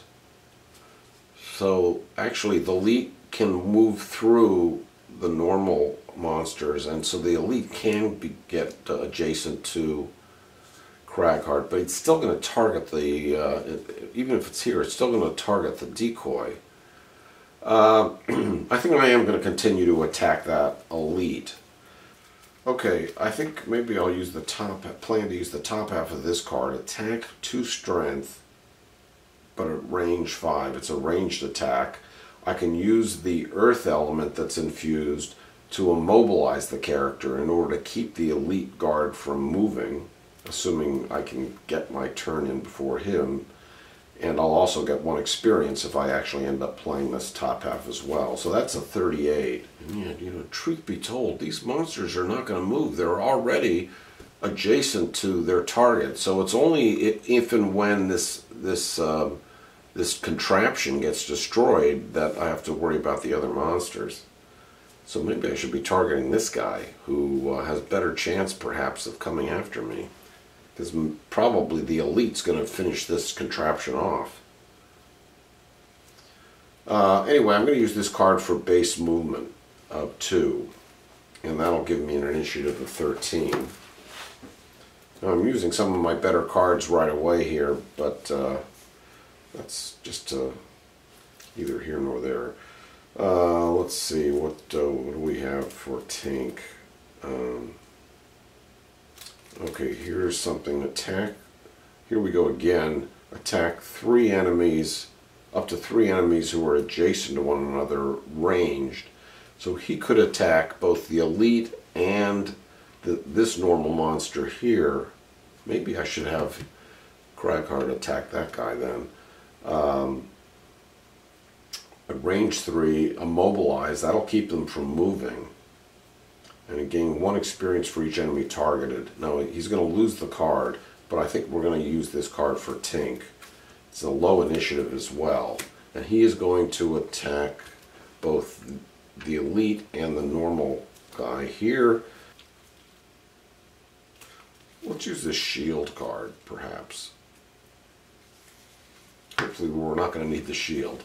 So that's going to be 19 and 47, so he's going to have an initiative of 19.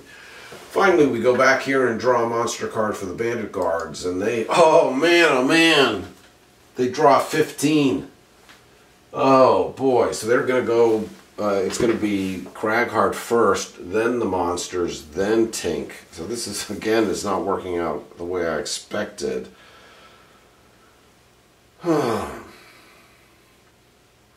I think Kraghart still wants to attack this guy with an attack 3. He doesn't need to modify, he doesn't need to use his movement, so he's not going to use the bottom half of that card. He's 2 spaces away. Wait a minute, I'm attacking this guy. Yeah, but he's still 2 spaces away, so he's within range. Wait, it was a... Oh no, wait a second, that's not what I'm doing. I'm using this card for movement, this card to attack 2, range 5, and immobilize, because I have the earth element. So I'm attacking this guy with attack 2. He's within range, and let's draw an attack modifier card for Kraghart. Oh, damn, I get a -1. Oh, attack 2. So the it's only a net of one damage against the Bandit Guard numbered 4. So he gets 1 more point of damage. The Bandit Guards are going to die when they reach. The normal guards are going to die when they reach 5 hit points. The elite when it reaches 9. So far I am not hitting these guys as hard as I plan to. And now, the elite guard is going to have a shield of 1. Oh, wait a second. Oh, darn it. So the guards have a shield of 1 this turn. And the bonuses and shield gets handled last. So our attack was 2. -1 meant 1. -1 for the shield is 0. So in fact, I gotta take back this damage against number 4. My attack failed against him. However, I did get to apply immobilize. I get to apply that regardless of how much damage I incur against the monster. So this normal Bandit Guard is going to be immobilized. I have used the earth element. It's now inert, and this number 4 Bandit Guard is immobilized. He is not going to be able to move. And I get 1 experience for that. So 1 experience for Craghart. Toward the 13 I need in order to reach my battle goal. Okay, so that was Craghart's, that was following up on Craghart's turn. Now we finally get to the monsters here. So this elite, who has a shield of 1, attacks with an adjustment of 0 and applies the poison attribute. So his base attack is 3 against the contraption. We draw an attack modifier card. This may destroy the contraption. Oh, it draws a -1, but still that's 3 minus 1 is 2. Added to the 4 that are already there makes 6. And the contraption is destroyed. Okay, so that he's taking care of that. The card gets moved from the active area. Notice 6 hit points. Gets moved to the lost area of the player mat on the right hand side. That card is now lost to me. And to the Tink. And now these guys are going to go after Craghart. That's, well, at least this guy's going to... Let's do them in order here. So that took care of this. Now this one is going to attack because they're both the characters are the same number of movement away here. Oh, okay. Well, I'm lucky. There is no movement mentioned on the attack on the card itself. So therefore, the monsters don't get to move, and because they can only perform a melee attack, they're not going to be attacking this turn. So I got a lucky break, actually, because of my positioning here. So these guys are not going to attack. They're melee monsters only because they have no range on their monster statistics card. I can't get that out. Monster stat card. How about that? So none of the monsters are attacking, and now it's Tinkerer's turn. And what is he going to do?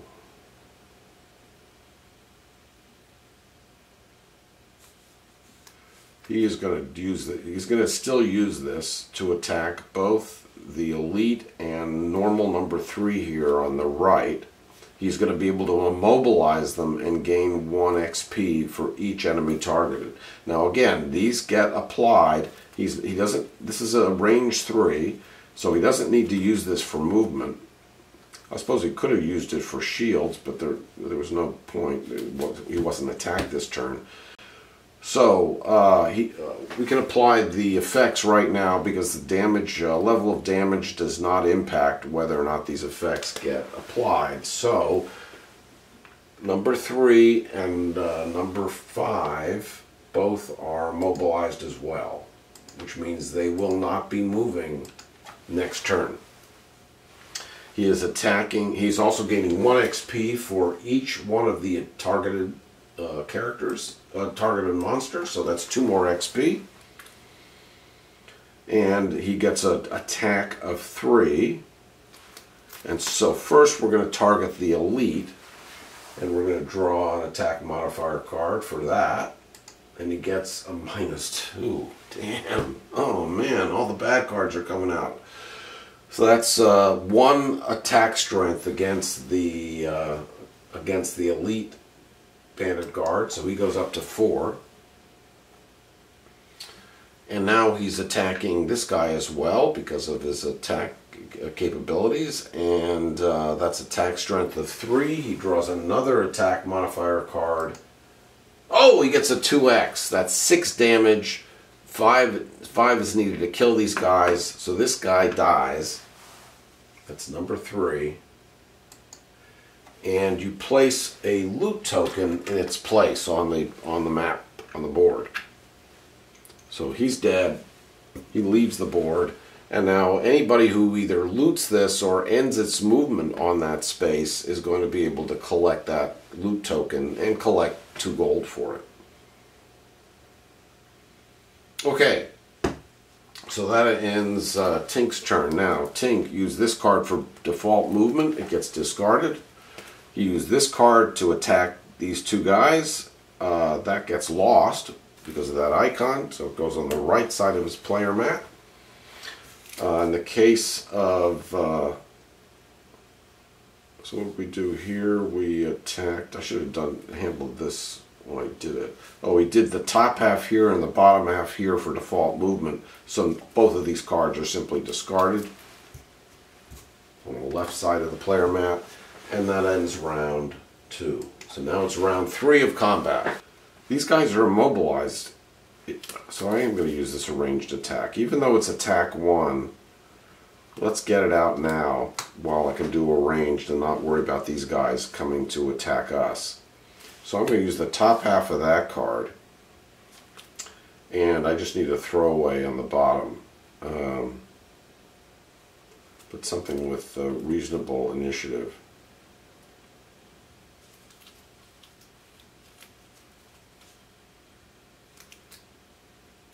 What about this card, which has initiative of 29? Alright, so far the monsters have been getting some good initiative cards, so I don't know if that 29 is going to be good enough, but we'll see. We still have some ranged attacks in the case of the Tink. Attack 4 at range 3. Oh yeah, another one, but this one's also lost. So I can use all my good cards now if I'm only going to do part of scenario 1, and I'm already at 2 hours, so maybe I should. But I would like to get to the next room and talk about the archers because they have ranged damage, ranged attacks. So I should do that a little bit. Attack 4, range 3. Gain 1 experience for each enemy targeted. And infuse the dark element. Does he have any cards that make use of the dark element? I don't think he does. Anyway, it's a lot of card because I'm going to use here. I probably shouldn't waste it, but what the heck. This is not, you're not watching this for strategy tips, you're watching this for scenario play. So I shouldn't normally be wasting a card this good, but I'm going to anyway. And now I want a card that's going to give me some low initiative, so here's one that's 17. So those are my cards, and now we'll draw a card for the 2 monsters that are remaining. They get a 30, so they are going to go last. That's good. So hopefully we have a chance to knock these guys out right away. So Tink goes first with an initiative of 17. He doesn't need to move. He has nothing to heal. Neither does his compatriot, his comrade, who's adjacent to him. So he's going to attack with 4 strength at range 3. Gain 1 experience for each enemy targeted. So he's going to gain 2 more experience. Fortunately, it's Craghart who needs the experience for his battle roll, not Tink. And Dark Element comes out. And we're attacking Strength 4. So he's going to attack the elite guy first, just because that's my choice. And he's going to draw a card. And he draws a -1, so that's 3 more hit points against number 5. Brings him up to 7. Okay. Now he goes after. Did I do that right? No, I did. Yeah, 4 -1 was 3 more hit points. Now 4 against this normal bandit card. Draw another attack modifier card. He gets until he uses his blessing. It's kind of a waste, but you have no control over that. So that card is now removed from the deck, and this guy is destroyed. So we take him off the board. We replace his position with a loot token, and I'll destroy him here as well. So we have 1 bandit guard remaining,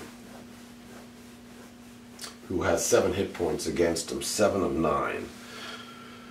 And now it's Craghart's turn, so maybe he can finish him off. So he's not going to use movement.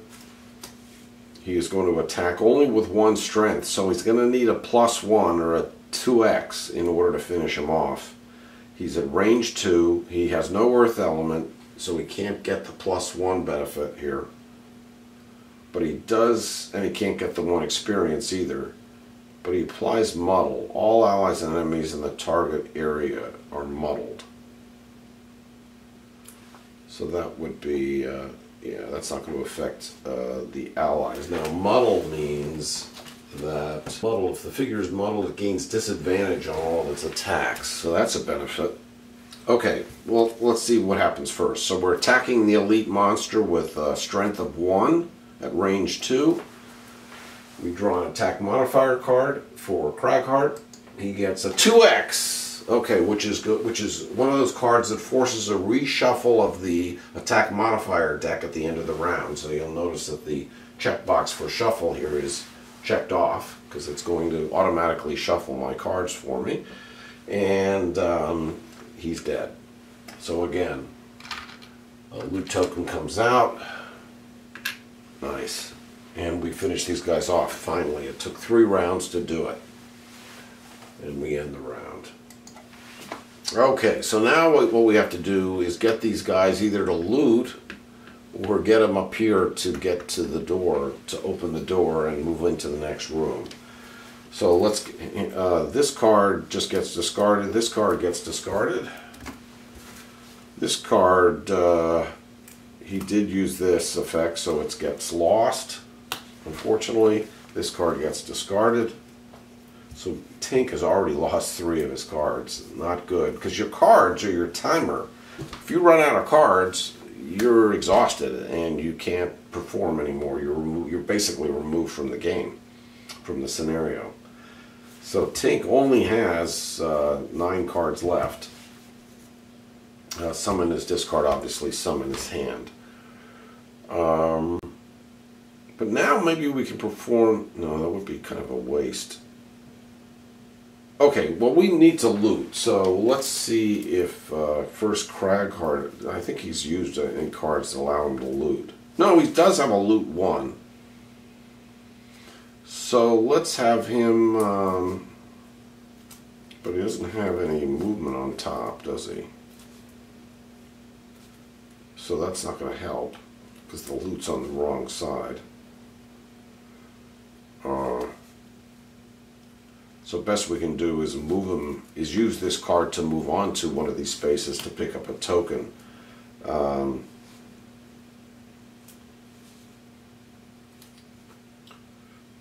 Unless we send him right to the doorway. Maybe here's a move 5. Oh, so I don't want to consume a card again. Although, move 5, jump, immobilize. Yeah, we're not using that card. Move 3. It's not enough. Alright, so we're going to use this card for 2 spaces of movement. And we're going to use this card for no effect. And it doesn't really matter what his initiative is, but his initiative is 35. And then Tinkerer here, oh, he does have a loot 2. Okay, so he'll use loot 2. Oh, except he's gaining experience, but he loses another card. Damn. Alright, okay, we're going to use this only for movement, not for the loot effect.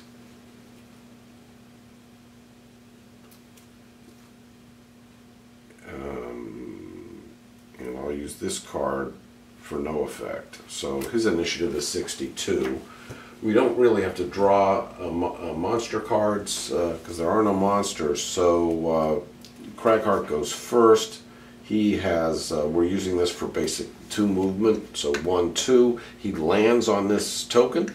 He's going to get 2 gold. I can record it immediately using my program, so I don't need to keep the token. And Cragheart gains 2 gold. So he's up to 12. Okay, both these cards get discarded. Same here, 2 movement for, we're using this for 2 basic movement for Tink. 1, 2, he lands there, he also gets 2 gold, and his cards get discarded as well. 2 gold for Tinkerer. Okay, alright, and that ends the 4th round of play. So nothing much happened there. It's now round 5. Now we are in distance of the doorway. Question is, we don't have many cards left, so maybe we should take a... Maybe I should take a long rest now. See if I can get some decent cards back into my hand. Okay, so let's show you an example of a long rest. When you perform a long rest, your initiative is 99.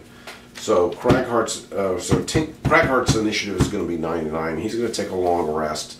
I'm also going to have Tinkerer take a long rest as well.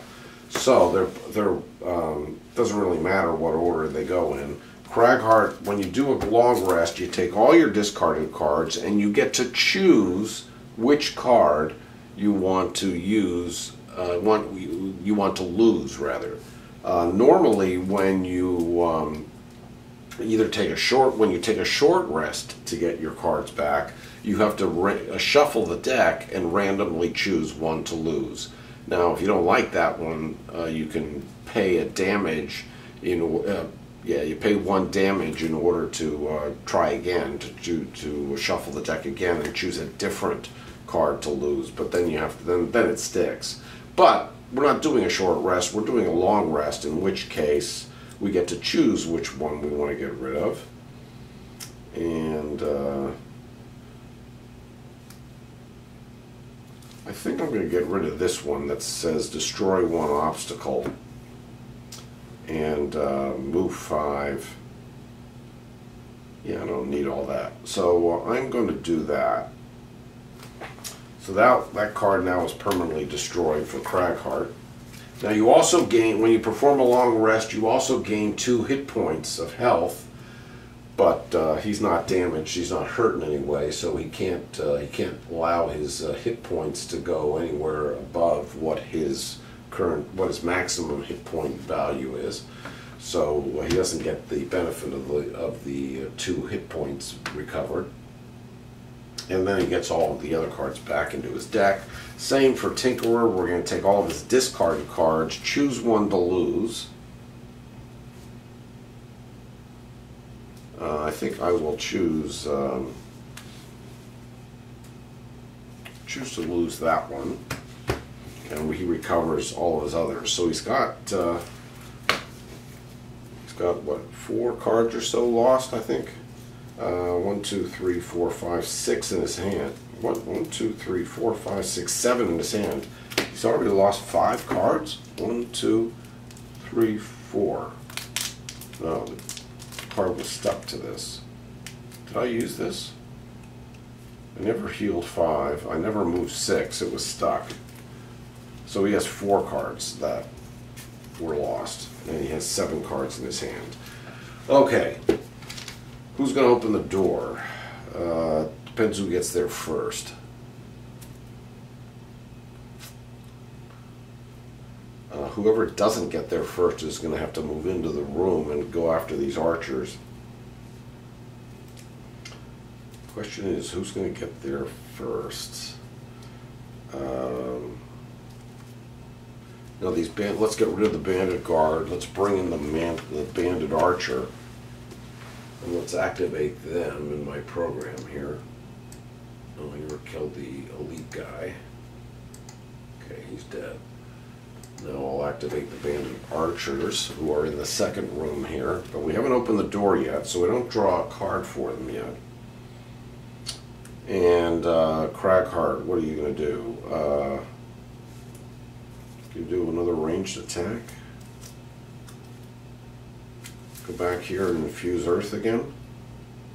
Attack 3, range 3. All allies and enemies adjacent to the target suffer 1 damage.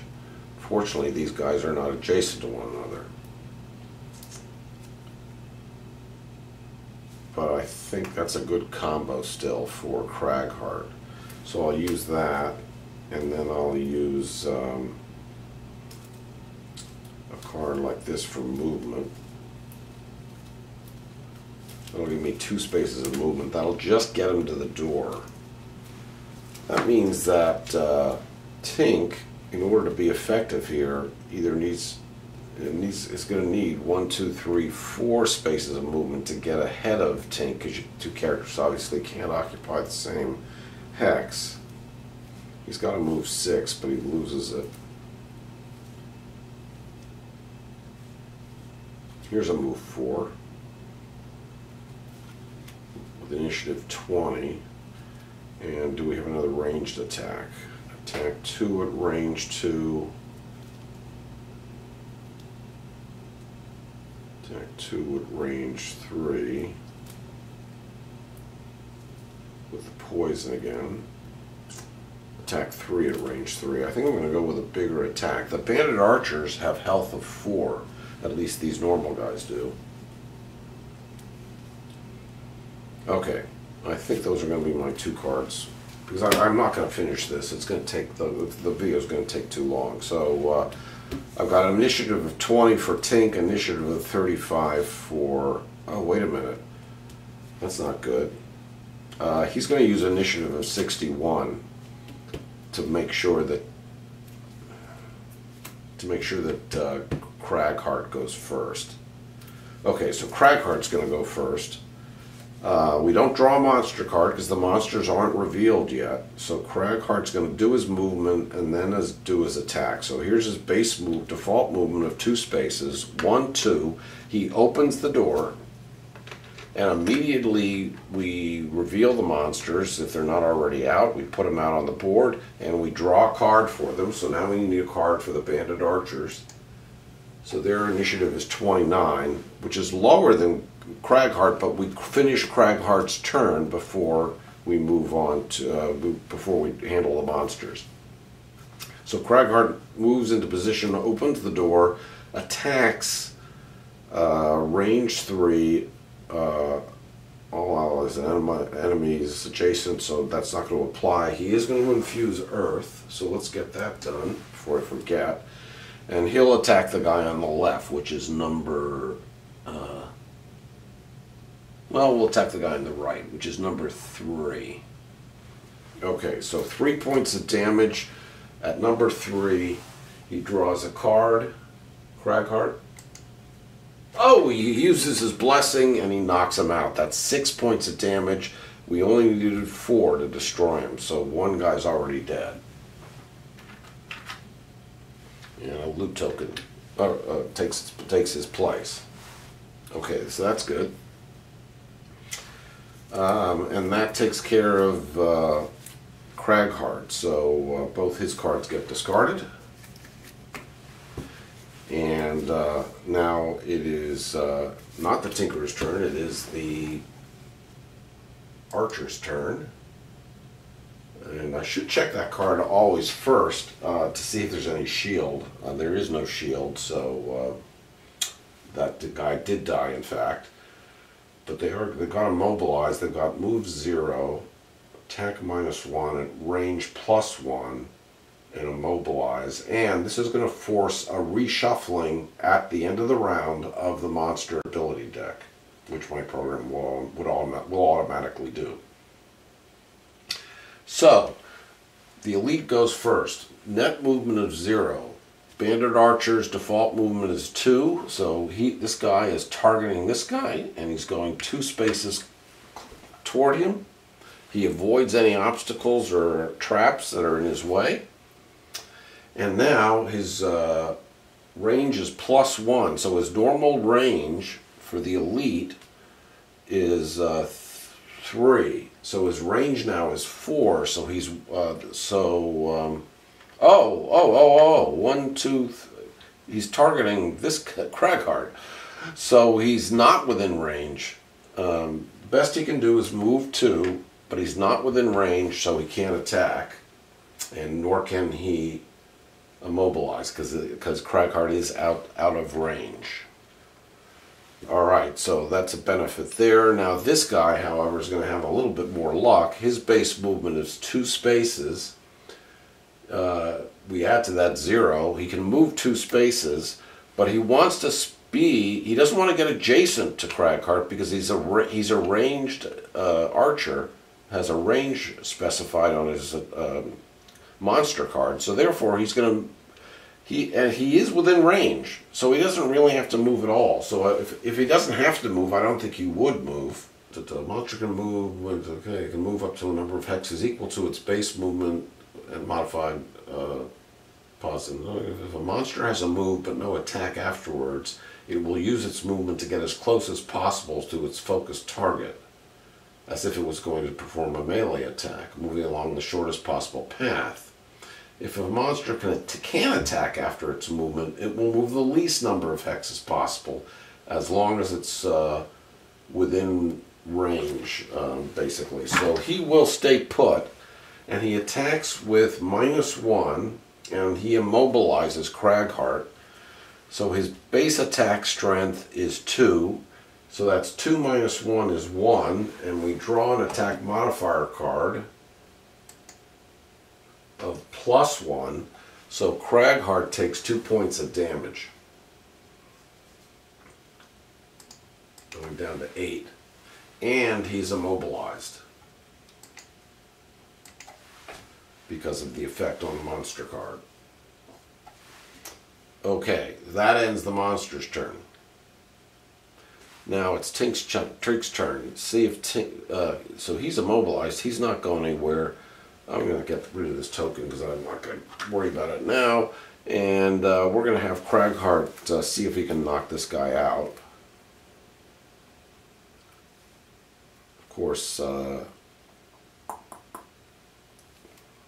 yeah. All right. We're gonna move 4. 1, 2, 3, 4, and we're attacking with 3 at range 3. We need a 4 to knock this bandit archer out. Can we do it? Attack 3 on Tinkerer. Oh, we get a -1. So 2 points of damage against bandit archer number 6. Okay, and his cards are both discarded as well, and that ends round 1. So I will, let's see what happens here. We might as well finish the round. So Cragheart, in an attempt to still knock out this guy before he can hurt us, well, they're both going to kind of come after us here. We do have the earth, so the earth was infused last turn, and Cragheart can't move. But the earth is still present, so we can use this ranged attack against this guy and use the earth element to push him away if he's still alive and gain 1 experience. And so we don't really need anything for movement. So I'm going to use this for base movement. So, no, actually, I would like to get a lower initiative. Let's use this for base movement and get 13 initiative. And then Tink, here's a nice 16. I want to get in early. But this guy is not, what does Tink have here? Attack 2 at range 3. I think chances are he's going to go first, and he is going to knock this guy out. So maybe Tink doesn't need to move, nor does he need to attack. No, I'm taking a chance. I'm making him, although he is here.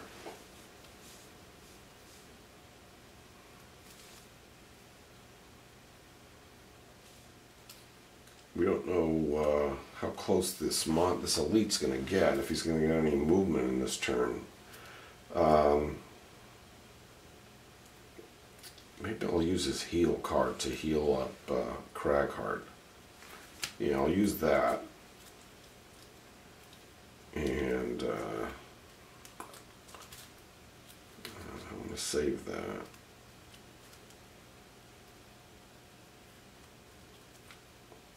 For a card that has reasonably low, I'll use this. No, that's a waste. Base movement here. I'll use that. That's going to be 37 in initiative order. Well, let's just see what happens. we draw a card for the monsters. It's 44. They're going to go last. Well, that's an advantage. Okay, so Cragheart goes first. He's not moving. He is... Oh, wait a second. Oh, yes. We're using the earth element, so that's going to go inert. Target all enemies within range 2 instead of a melee attack. Oh. He's immobilized. That. Oh, we can't use that. Let's bring that back. He was in the waning position. He's immobilized. We can't move into position. We were going to use this to attack and then push him away. That's right. So this card we're not using the bottom half effect. We're using the top half effect to attack at range 3 against that bandit archer, and we're going to push him away if we don't kill him right now. That bandit archer already has 2 hit points against him. It takes 4 to kill him, so I think we have a good shot of just knocking him out right now. If we get a +0, 3, so 3 plus 0 is 3. That's 5 hit points against this guy. He's dead. And a token comes in and takes his place. And we didn't get to perform this effect of pushing him away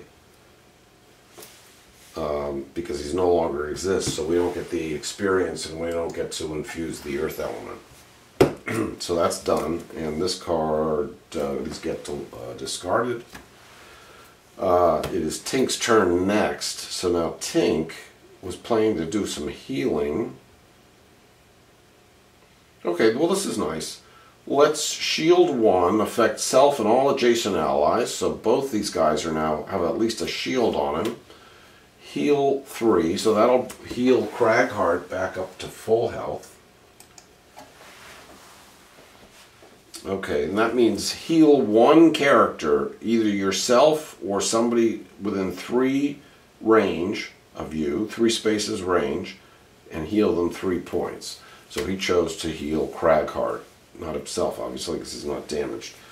And these cards get discarded as well. So now it's this elite's turn, and I didn't even, did I check? Oh, they do have movement, net -1, so the bandit archer normally moves 2. He gets to move 1 space. Oh, I think he's going to be out of range still. Oh no, yeah, attack +1, and his range is 3. Everybody's out of range, so he doesn't get to attack still. So we got lucky. We got another lucky break. So this shield wasn't necessary. And he's not quite dead, so let's end the round and let's see if we can knock him off now. So Cragheart, what do you got left? You're no longer immobilized. Okay, so this bandit archer, so 6 is dead, so he's gone.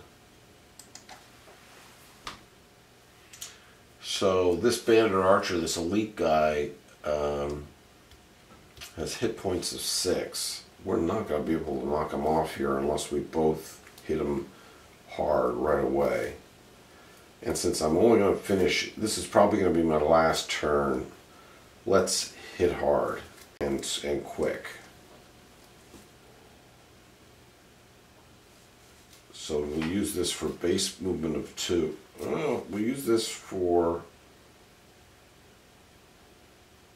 base movement of 2 instead of introducing the earth element. Oh, except we'll get a +1 on the attack if we have the earth. Oh, we can't use it though. We're going to use this card for his attack. Attack +4, but he won't have earth element to use, so he won't get a +1. But 4 against that'll, and this is initiative of 29, so maybe he'll be able to go before the monster.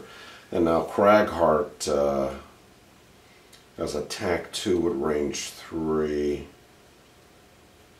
Ooh, he can introduce the earth element, so he could then make use of it. So we'll use this card for the attack. Okay, and that's attack 2 at range 3, and we'll use something for some base movement. Here's a loot card for base movement. So he's probably going to go first with an 18. Now we draw for the monster.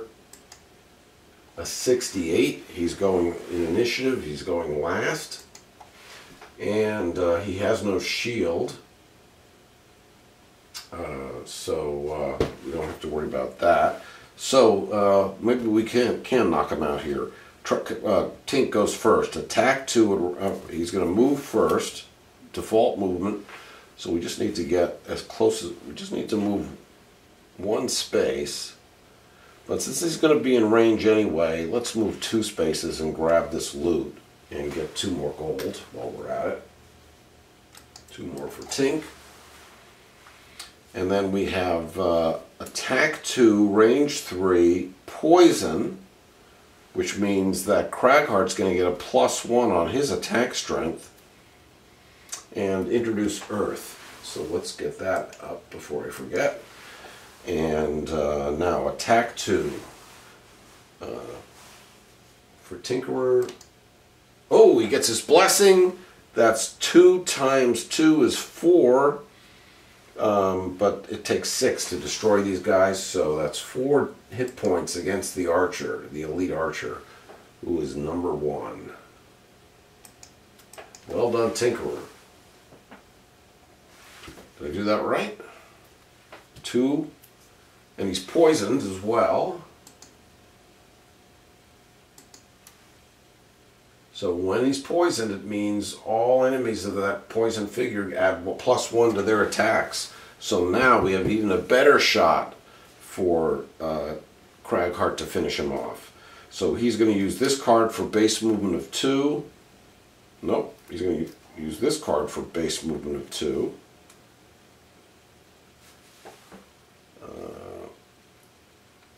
Oh, wait a second. Oh, this was a melee card. But I think he's going to be able to finish him off. It's not a range card, it's a melee. But we're okay. So, ooh, shoot, we're not okay. I screwed up. This is a melee card. I can't get close enough. I can't get close enough. Shoot. I should have picked a range card. Should we cheat a little bit and pretend I didn't make that mistake? Yeah.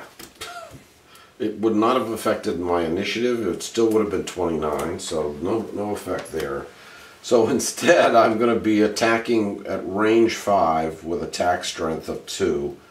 I'll stay where I am because I am within range.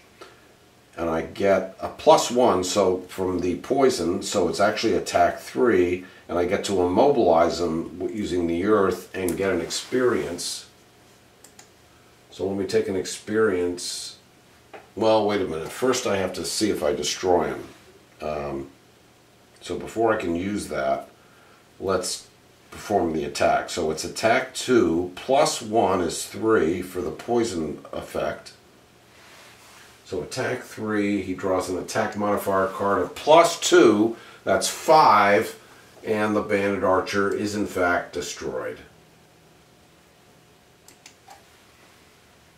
He goes away, a loot token takes his place, and I don't get to perform the earth effect that would have immobilized him and given Craghart some experience, which he desperately needs in order to perform his battle goal. But that's 2.5 hours of video. I think I'm going to end it here. But just to clarify, one of these characters is going to need to make his way through the trap to incur 2 damage, at which time the trap is removed from the board, to get to the door to open the door.